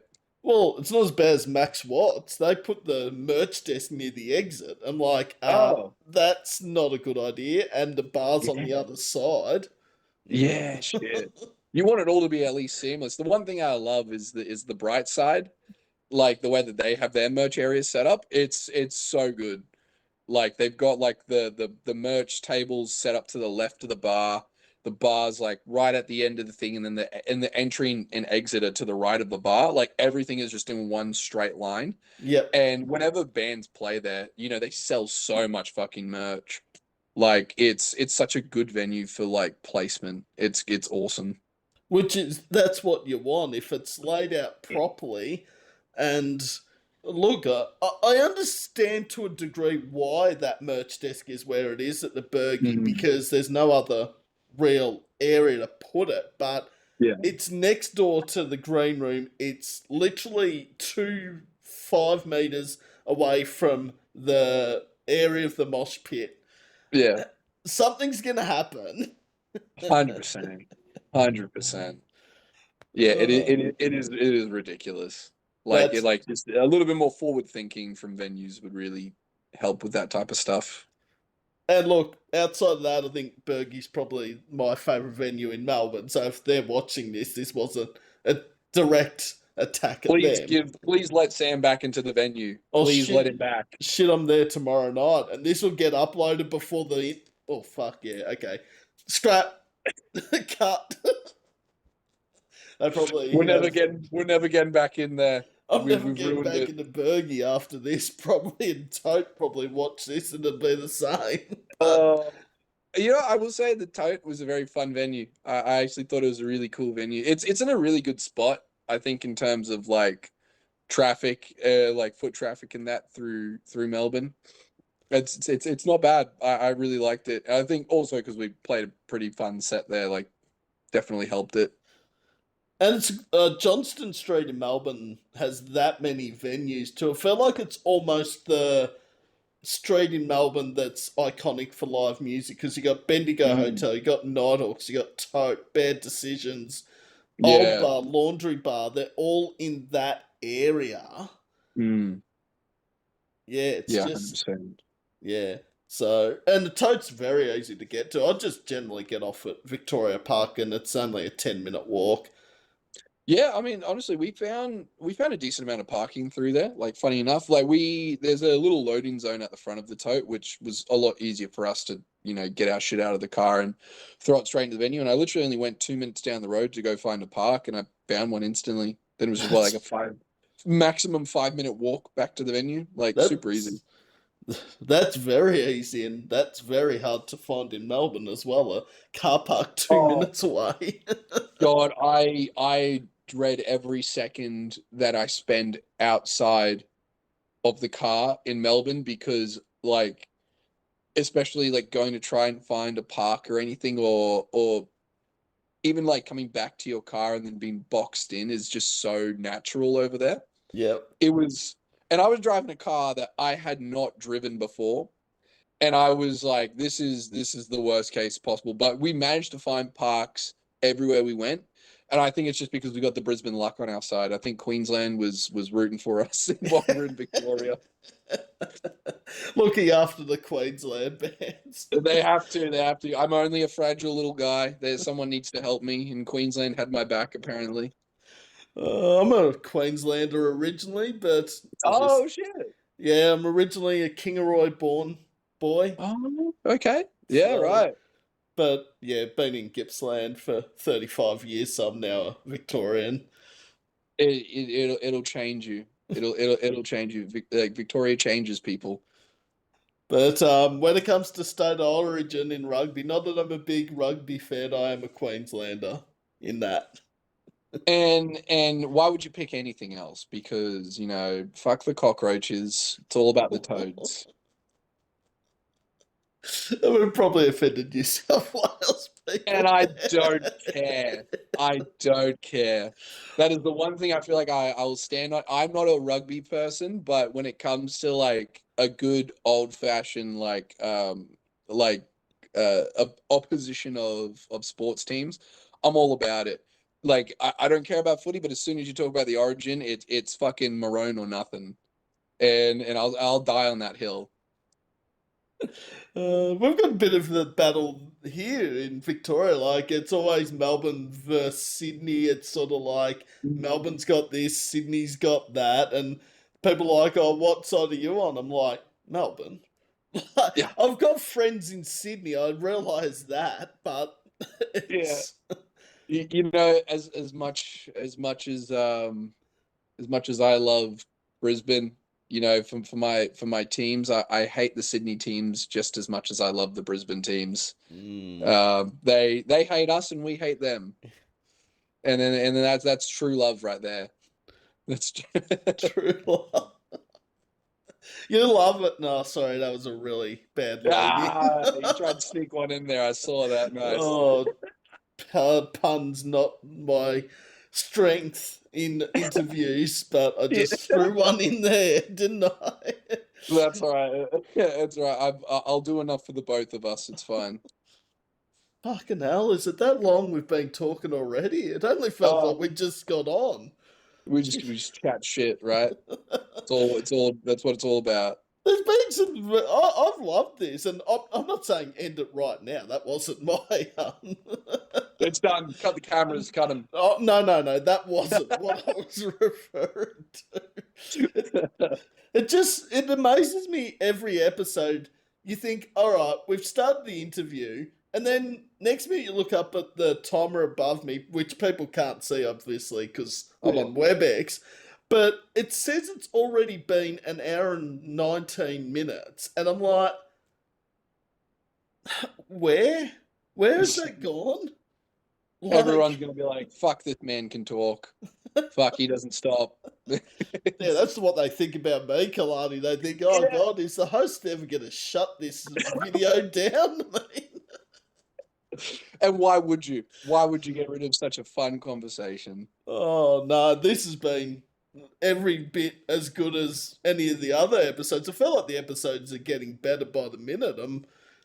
Yeah, The more natural it feels, the better the episode comes out, right?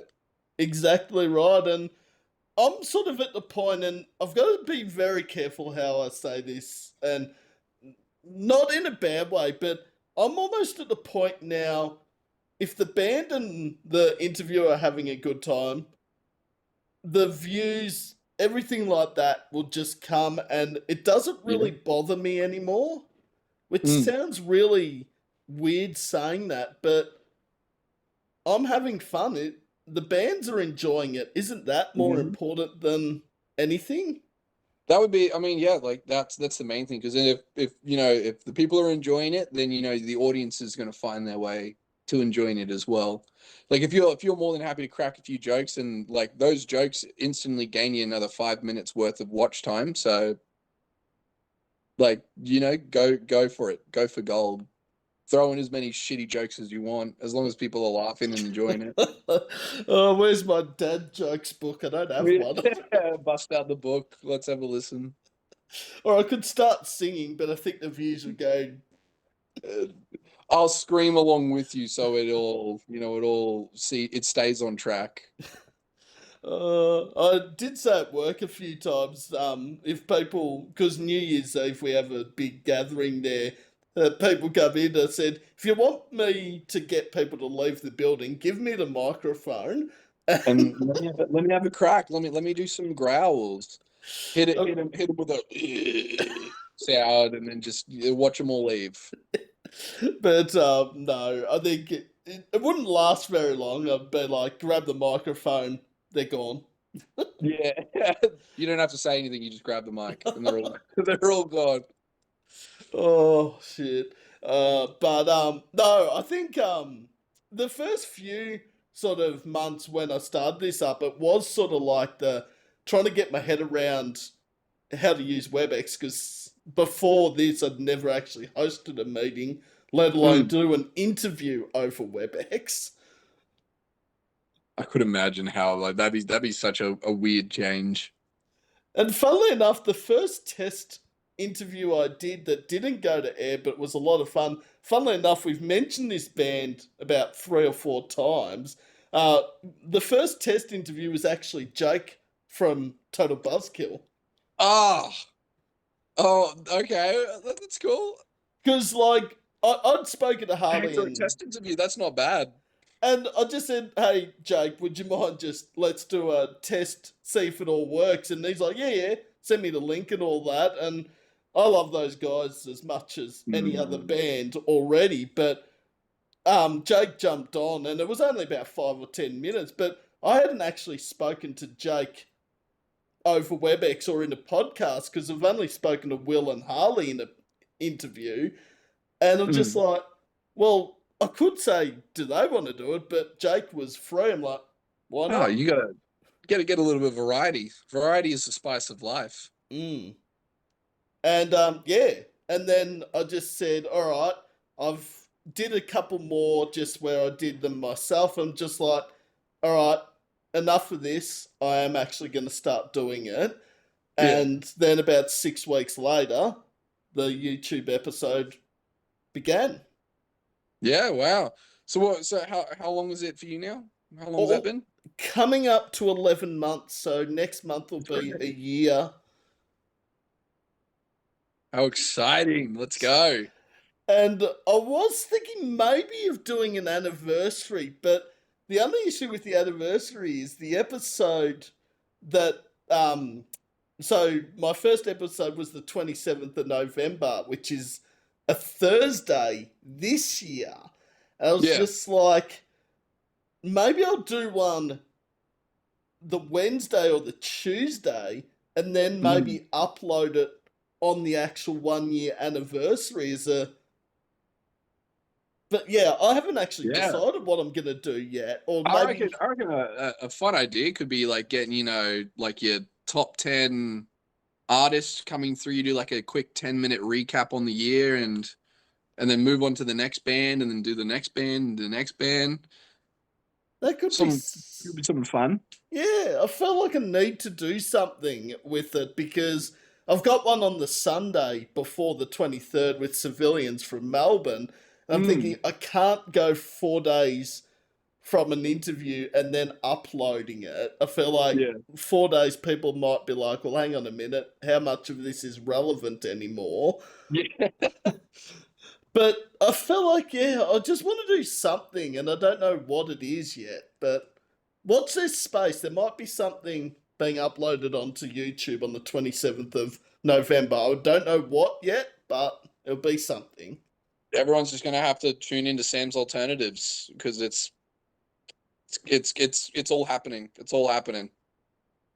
Yes, and I'll tell you a funny story, Kalani. My mate said I should call it Sam's Horny Corner instead of Sam's Alternatives. And to me, that sounds like a banger name. I feel like he's onto something.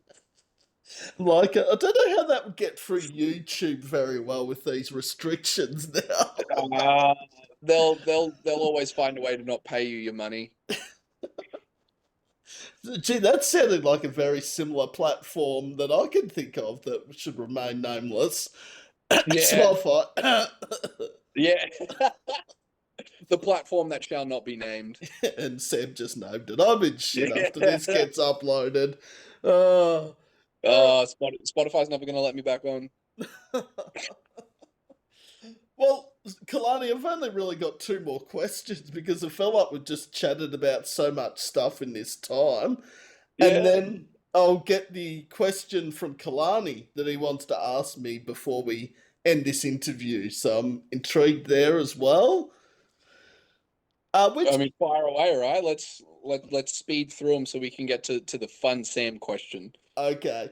Which band, any band in the world that are either still going or aren't, that Roronoah would love to be the support act for? So we have probably two that we've definitely spoke about. Like that we're super set on getting onto them. And we've got a third that we hope one day could be, like a goal where we've said that, our main Australian band that we want to jump on with is Thy Art. We've got a few, Nice. yeah, we got a few like little ins with them. A very loose term when I say ins, like we just know people that know them. And like their style of deathcore is, quite similar to ours and or vice versa. So they're probably our Australian act that we want to play with. And then I would say for an international act, like the top tier, what we would want to open for would definitely be Lorna. I think everyone would say Lorna. Like they're unreal. I mean, they're probably one of, if not the best deathcore performers. And I think a little like one just for myself that I really want to jump on a show with would probably be To the Grave. Like just, some local Aussie boys who absolutely rip on the scene and I love their music. I love To the Grave. And I think if Ryan was here, his answer for you would be Shadow of Intent. Like we pull from a lot of Shadow of Intent music for our stuff, and I think that's probably where you'd hear it. Corey would probably say Disembodied Tyrant, and I don't know what Josh or Jude would say, but they would give me a band that I have no clue who they are. I like those answers though, and I'm a massive To the Grave fan, and again another band that has their beliefs. I mean, for those that don't know about To the Grave, they are vegans and they talk a lot about you know the animal cruelty and slaughtering and all that, which is something that I love the band already enough. But when they have something like that that they believe in and stand Mm. for, that gives them even more high praise from me. Yeah. Yeah, and the first time I'd seen them was actually when they opened for Lorna in February. And damn, like the level of skill that Dane has, like their vocalist, is just unbelievable. That man can do so much. And he is a person I will be in the future talking to about getting on to for a guest spot, hopefully one day. So if anybody, hadn't been listening to our stuff before, just keep continuing because you never know. Dane could be on a song one day. Well, I've seen To the Grave pop up in a couple of songs of late, including a band I mentioned earlier in the podcast, Sick Sick Misery. Misery with Scars Bear to Your Oh Name. yeah. Oh Wh- yeah. I love the Sick Misery boys really pulled a fast one on us. I did not expect them to be getting Dane from To the Grave onto a song, but God, was it a banger of a song. Absolutely ripped. They did so well to get him onto a song that fit his vocals so well. I am so keen for the album to drop too. Like hearing Flesh and Rust and Ground War and Scars Bear to Your Name. If that's what the album's going to be like, what we've heard Mm. already, then fuck. Give me more. Give me more. That's all I Yeah. can say. I love Seek Misery. The super nice blokes. Love them. Yeah. No, and again, like straight up, like it's again the intimidating factor that they're in a metal band, but you speak to Ryan and David off stage in particular, and it's just Mm. like again, is this the same person that's been screaming and yelling at me for the last half an hour on Yeah. stage? It's like No, dude, I'm gutted that we didn't get to play with them when obviously because they've come to Queensland. Like I'm gutted we didn't get a chance to play with them, but hopefully in the near future we do a show with them, like, and hopefully we can get down their way, or if they want to come back up this way. I mean, we would love it. no, they are awesome. If Mm. you're not going to ArcFest, make sure you do go to ArcFest or to Bergie because Seek Misery are playing actually both those gigs that weekend. Yeah, yeah, it's gonna be a fun one. They've got some absolutely incredible vocals and instrumentation. Their music, love them. I gotta admit, the first time I actually heard Seek Misery was their cover of the Korn song Clown they did. It's probably I not didn't as even know they well had that. known. Yeah, I Yeah. was looking through their songs because Romantic Suicide that featured Chrome Cage was another song that I heard of theirs recently and let the Angels Take Me in that. But Mm. then I saw Clown by Seek Misery. I'm like, is this going to be a Corn cover? And I start listening to it. I'm like, yep, when you hear the Tell Me I'm a Pussy and You're Harder Than Me. I'm like, hang on, this is sounding like the Corn version. And then Corn cover, Seek Misery Clown. Let's go. Honestly, what can't they do? What can't they do? Release their album. No, no, sorry, no, David and Ryan. That was a really bad dig. It is coming, people. Sorry, it is only about a Yeah. month away, but they're gonna kill me now when they Just watch keep that. just keep bullying them and they'll release it sooner. Just keep doing it. Oh yes, 14th of November, I think it drops, which isn't actually that far away. I'm excited. I'm excited. And where do you see Roronoah in 5 years' time? Is probably the last question. I think with the trajectory we've been on, and with the constant improvements we made, and like this is probably one of the only times I really get to talk about how impressive I think we operate as a band. But I really see a lot for us in the next 5 years. There's just a lot of of promise on our end that and a lot of effort that we put into the music, where I hopefully I see us playing, if we're not headlining, I would love to see us playing some like really big like shows, and especially festivals. Like I think one of our main goals at the moment is we're trying to get on to Good Things for their lineup. So honestly, if people could, if they could vote for us, it would mean a lot. But yeah, in the next 5 years, hoping we've played a few big festivals. We've played with more big bands, and we've finally released an album. We signed with a studio. Like there's a lot I see us doing even in the next 2 years. But hopefully in 5 years, we're at that level. We're touring worldwide. We're playing festivals, and we're making heavier and heavier and more disgusting music. And all achievable goals too. I mean, Yeah. festivals, there are some bands that 2 or 3 years ago couldn't get on festival lineups, and now, Mm, yeah, doing a lot of it. Speed, Wind Waker, yeah. um, well, Alpha Wolf have been doing it for a few years now. They're just another level. But yeah, I'm hoping I see that first million hit my account in the next 2 years. So we'll see. If you're listening, Spotify, listen to Yeah, pay me that. my million that you owe me. Yeah. Pay me my $1 million. But I think achievable goals are the number one thing, as Kalani said there. And yeah, I think the other big factor is if you're still enjoying what you're doing in 5 years' time, that's Yeah. just as important. 100%, 100%. I mean, I think for all of us, like, we've all got our individual goals outside of it. I think me and Corey are really interested in one day doing a fun little side project, doing slam, because we both like slam. So I think doing a slam project would be fun as well. Um, but yeah, no, yeah, I think some small achievable goals are really they're what makes up Roronoah. Like all of our goals are quite at the time small, and like I mean our end goal is to hit 2,000 followers by on Instagram by the end of the year. We're on pace to be doing that. If people really want to see what comes from us next, if they follow us on Instagram at Roronoah Band, they might see some new music in the next month. Who knows? Who knows?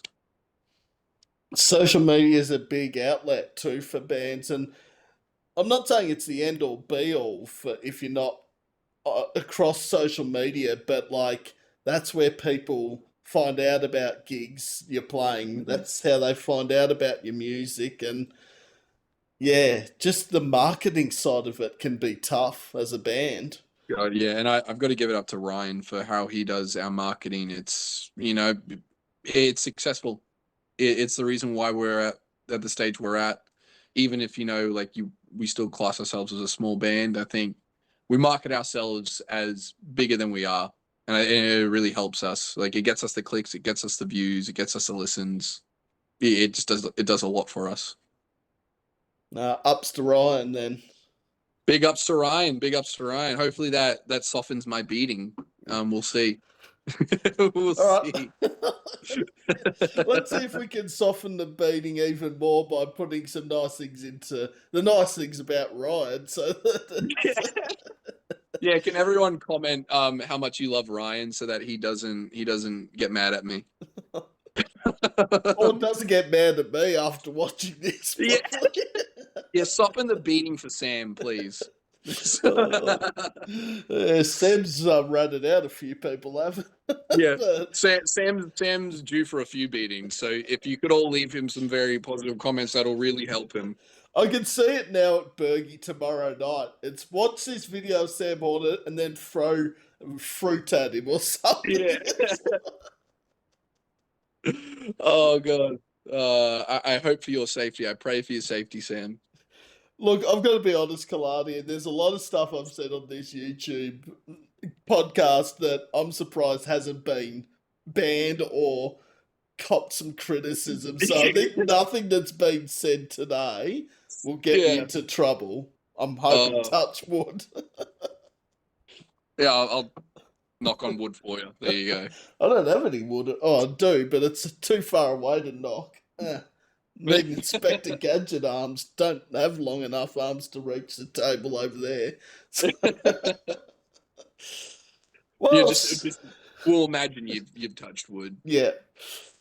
All right. Well, Sam's asked Kalani all the hard hitting questions, and found out a lot about Roronoah that I didn't know beforehand, which is something I always love.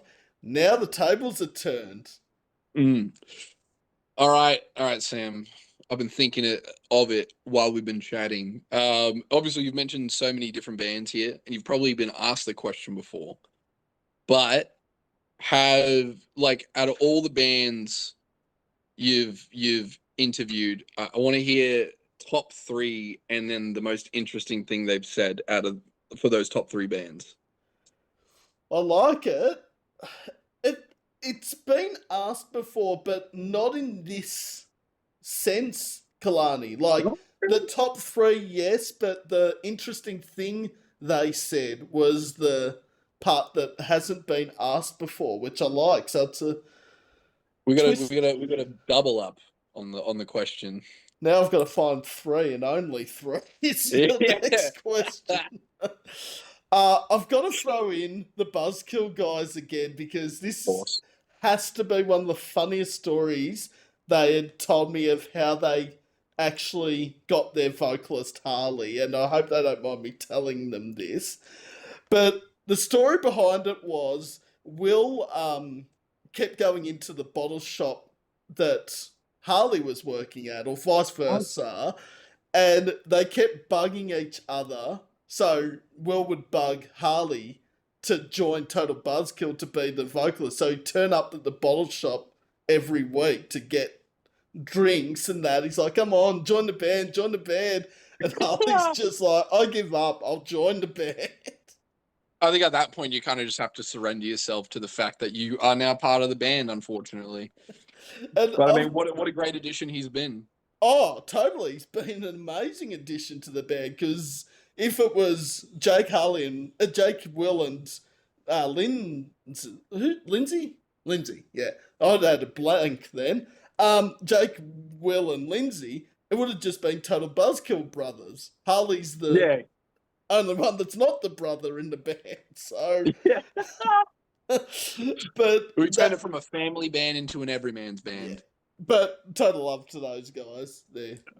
Total love to Total Buzzkill. Yep. But that's got to be up there with the funniest stories of how a band got a member into the band that I've ever heard. I mean, it's funny you mentioned the bottle shop thing because Corey actually works at a bottle shop as well, and we actually had some dude on our TikTok message our band page being like, "Isn't that the dude that works at the bottle shop down the road from me?" Which was so fucking funny. It was hilarious. Oh, it's hilarious. Oh, that might top it now. And then we also had on our TikTok as well. We posted a video, and this is how I got my Instagram handle. So we were playing the show, and obviously I got the black makeup across here, and someone in our comment section commented "naughty raccoon," and I was like, and Ryan sent me the screenshot of the comment, and I was like, "Fuck!" I'm like, that has to be my Instagram handle now. It has to be Naughty Raccoon. Naughty So raccoon. now, so now I've synonymously been lumped in with being naughty and being a raccoon. So So that is my everyday persona now. that's hilarious. I just love both those Yeah, things there. The naughty raccoon and the guy TikTok has been a gold message. mine for us. But isn't that the guy at the bottle shop? Yeah. Isn't that the dude who works at the bottle shop down the road from me? I'm like, fuck, we're never gonna live that down now. Who's always just gonna be that bottle shop guy?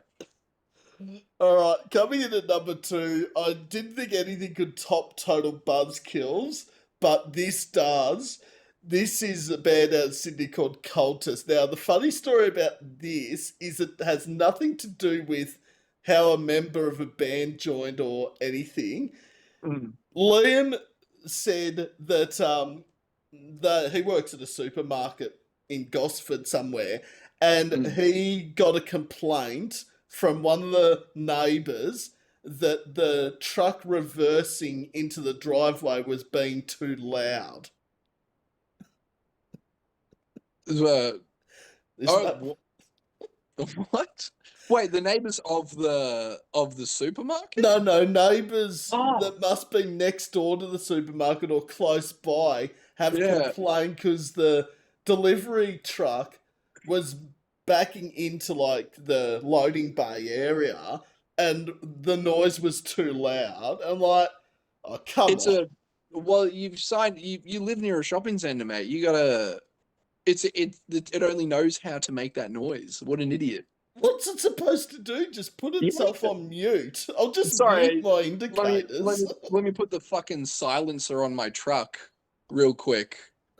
Unreal. Unreal. And that story just, I thought, is there anything that could ever have topped Total Buzzkill or some of the other shit I've heard? And when Liam told me that, I'm just like, this is fucking hilarious because that sounds like a typical neighbour Oh, the that just. audacity.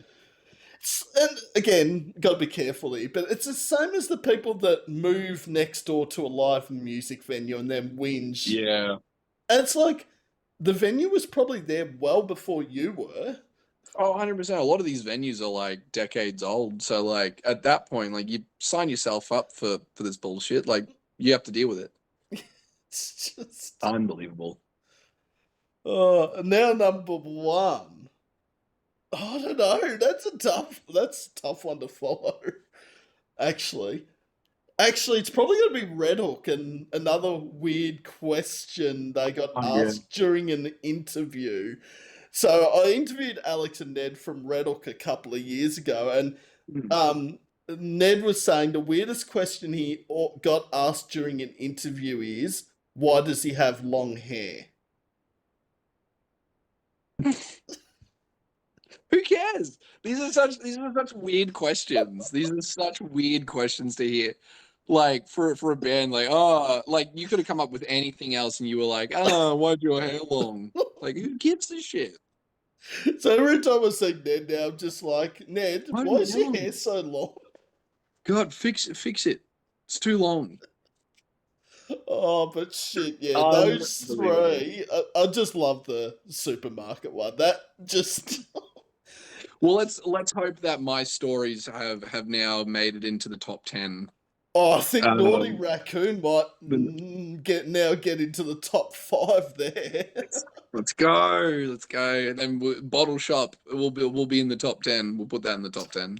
I can't believe that. I just love that person. Just goes, hey, isn't that the guy from the bottle shop? That's. Oh my god, we've had some absolute like creatures as well come up to us, like while we've been out and about.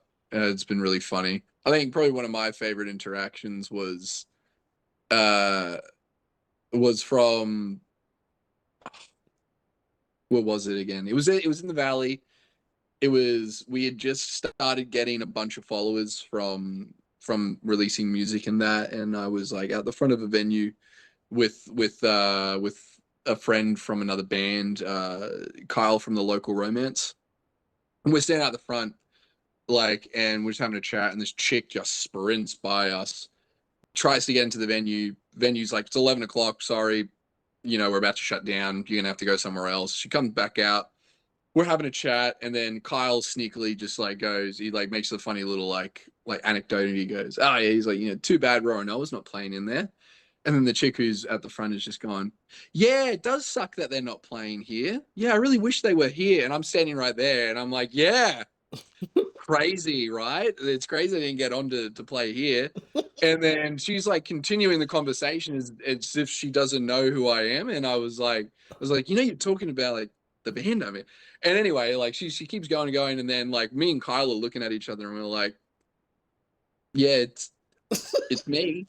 And then she goes, no, you're not.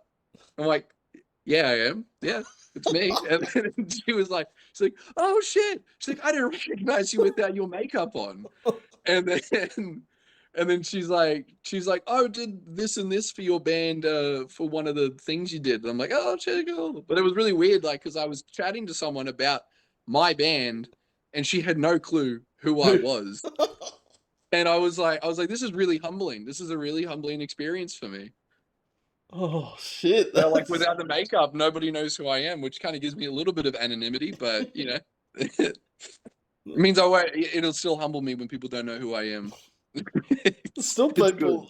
I remember a similar story, but not to that sense that I was in the band that was playing the Yeah. venue. But I had a moment. This was a few months ago. Nothing bad, but someone was started talking to me, and they then asked me, "Oh, so what do you do, or what's your part of the scene?" And I'm like, "Oh, I do a podcast," and they're Mm. like.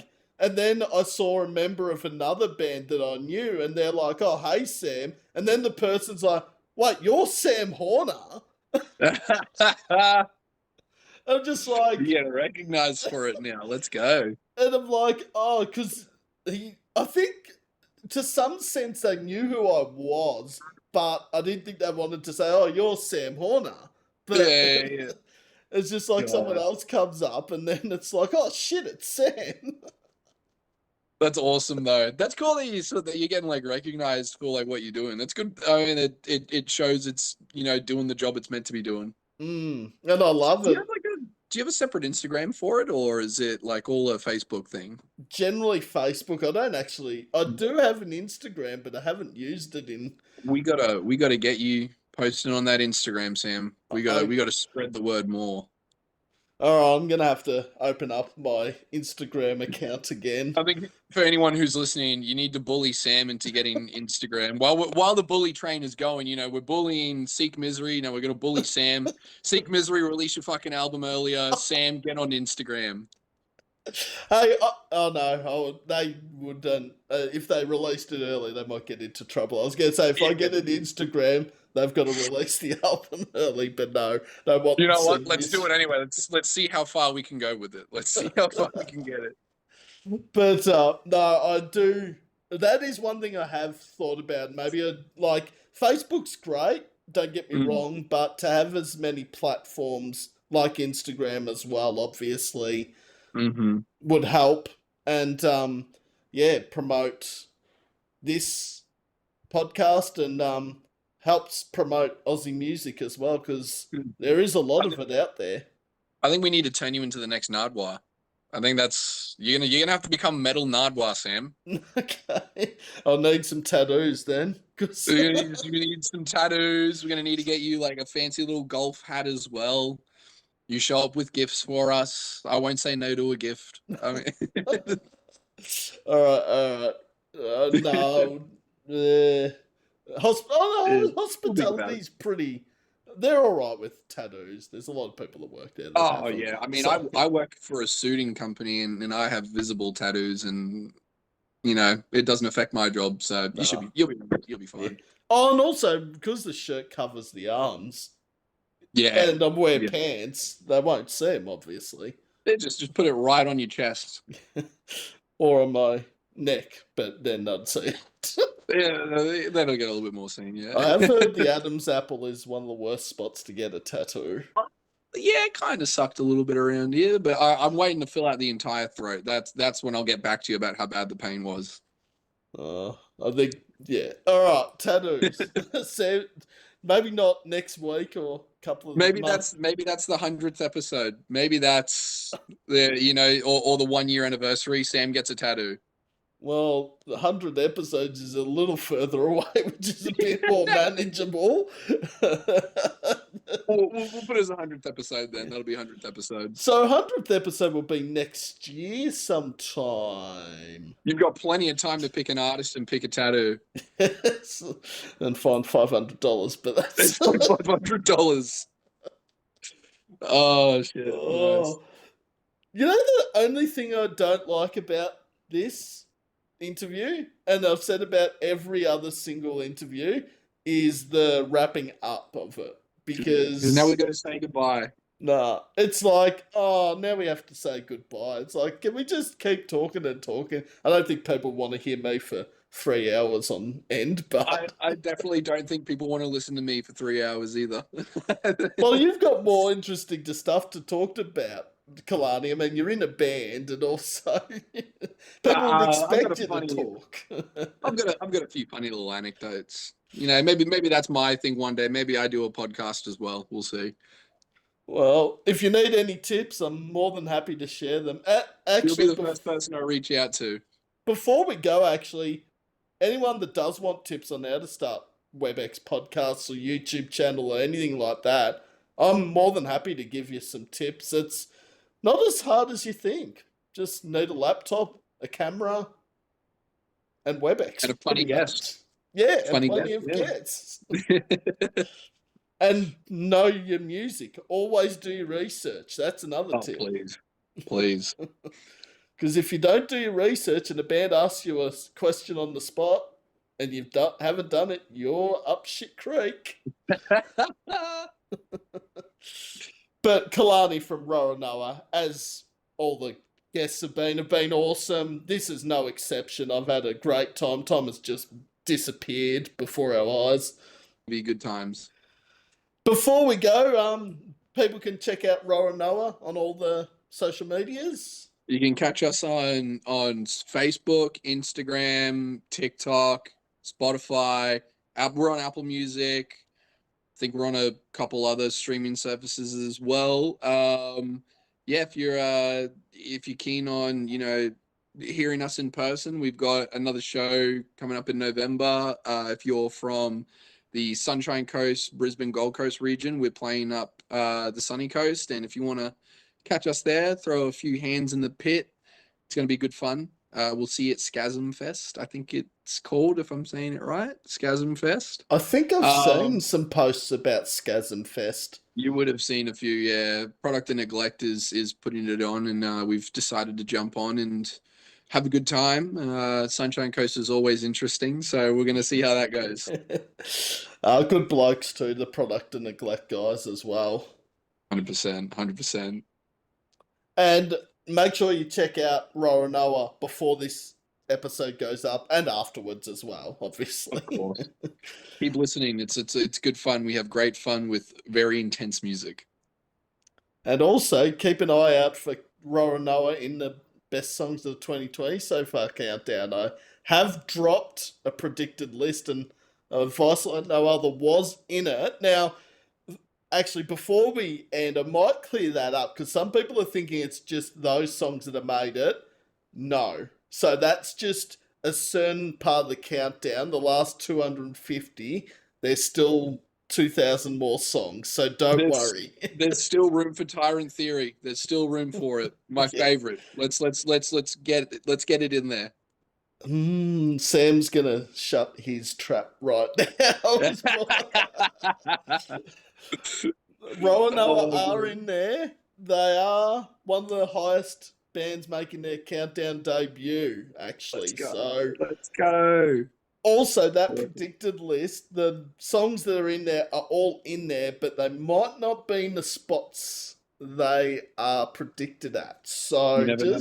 We could be number one. I know I'm wishing a lot, but we could be number one. You never know. You never know. Stranger things have happened. I mean, stranger things. Remember the Hottest 100 Triple J when who was it?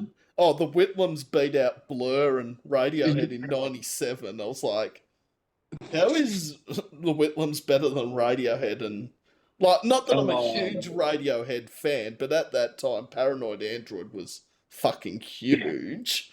You get some interesting things with that Hottest 100. I can't stand that list. Some years can't do it. What about the year Chlorine missed out by Trophy Eyes? It came in at like 101. I'm like, it was the same year Beyonce got in. I'm like, yeah, what?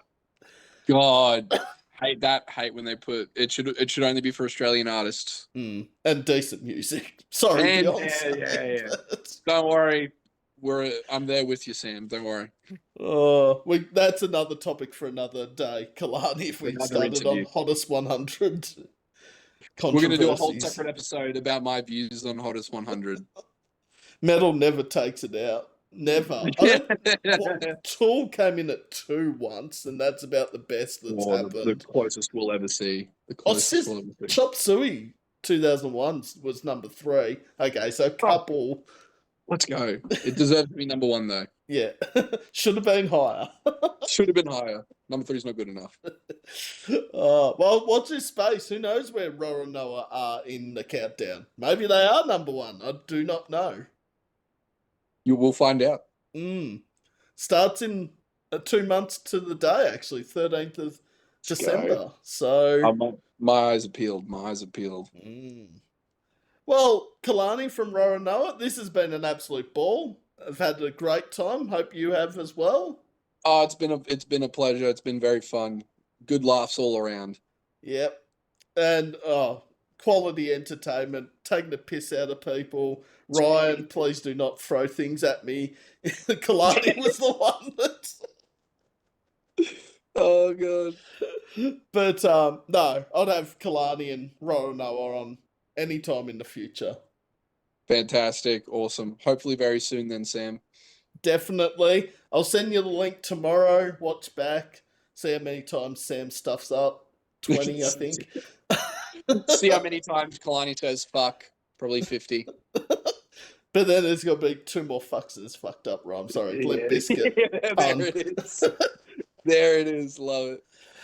All right, Kalani. It's been an awesome time. Have a Been a great pleasure, Sam. rest of your Saturday. Have a good time at Slugfest, might I add. I will let you know how it goes. Yeah. And say hello to the Wake in Time guys if you get a chance, and the Archangel guys. Will do. Will do. All right. Enjoy the rest of your Saturday, Kalani, and we'll stay in touch. Sweet. Cheers, Sam. Have a good day. Same to you. See ya. See ya.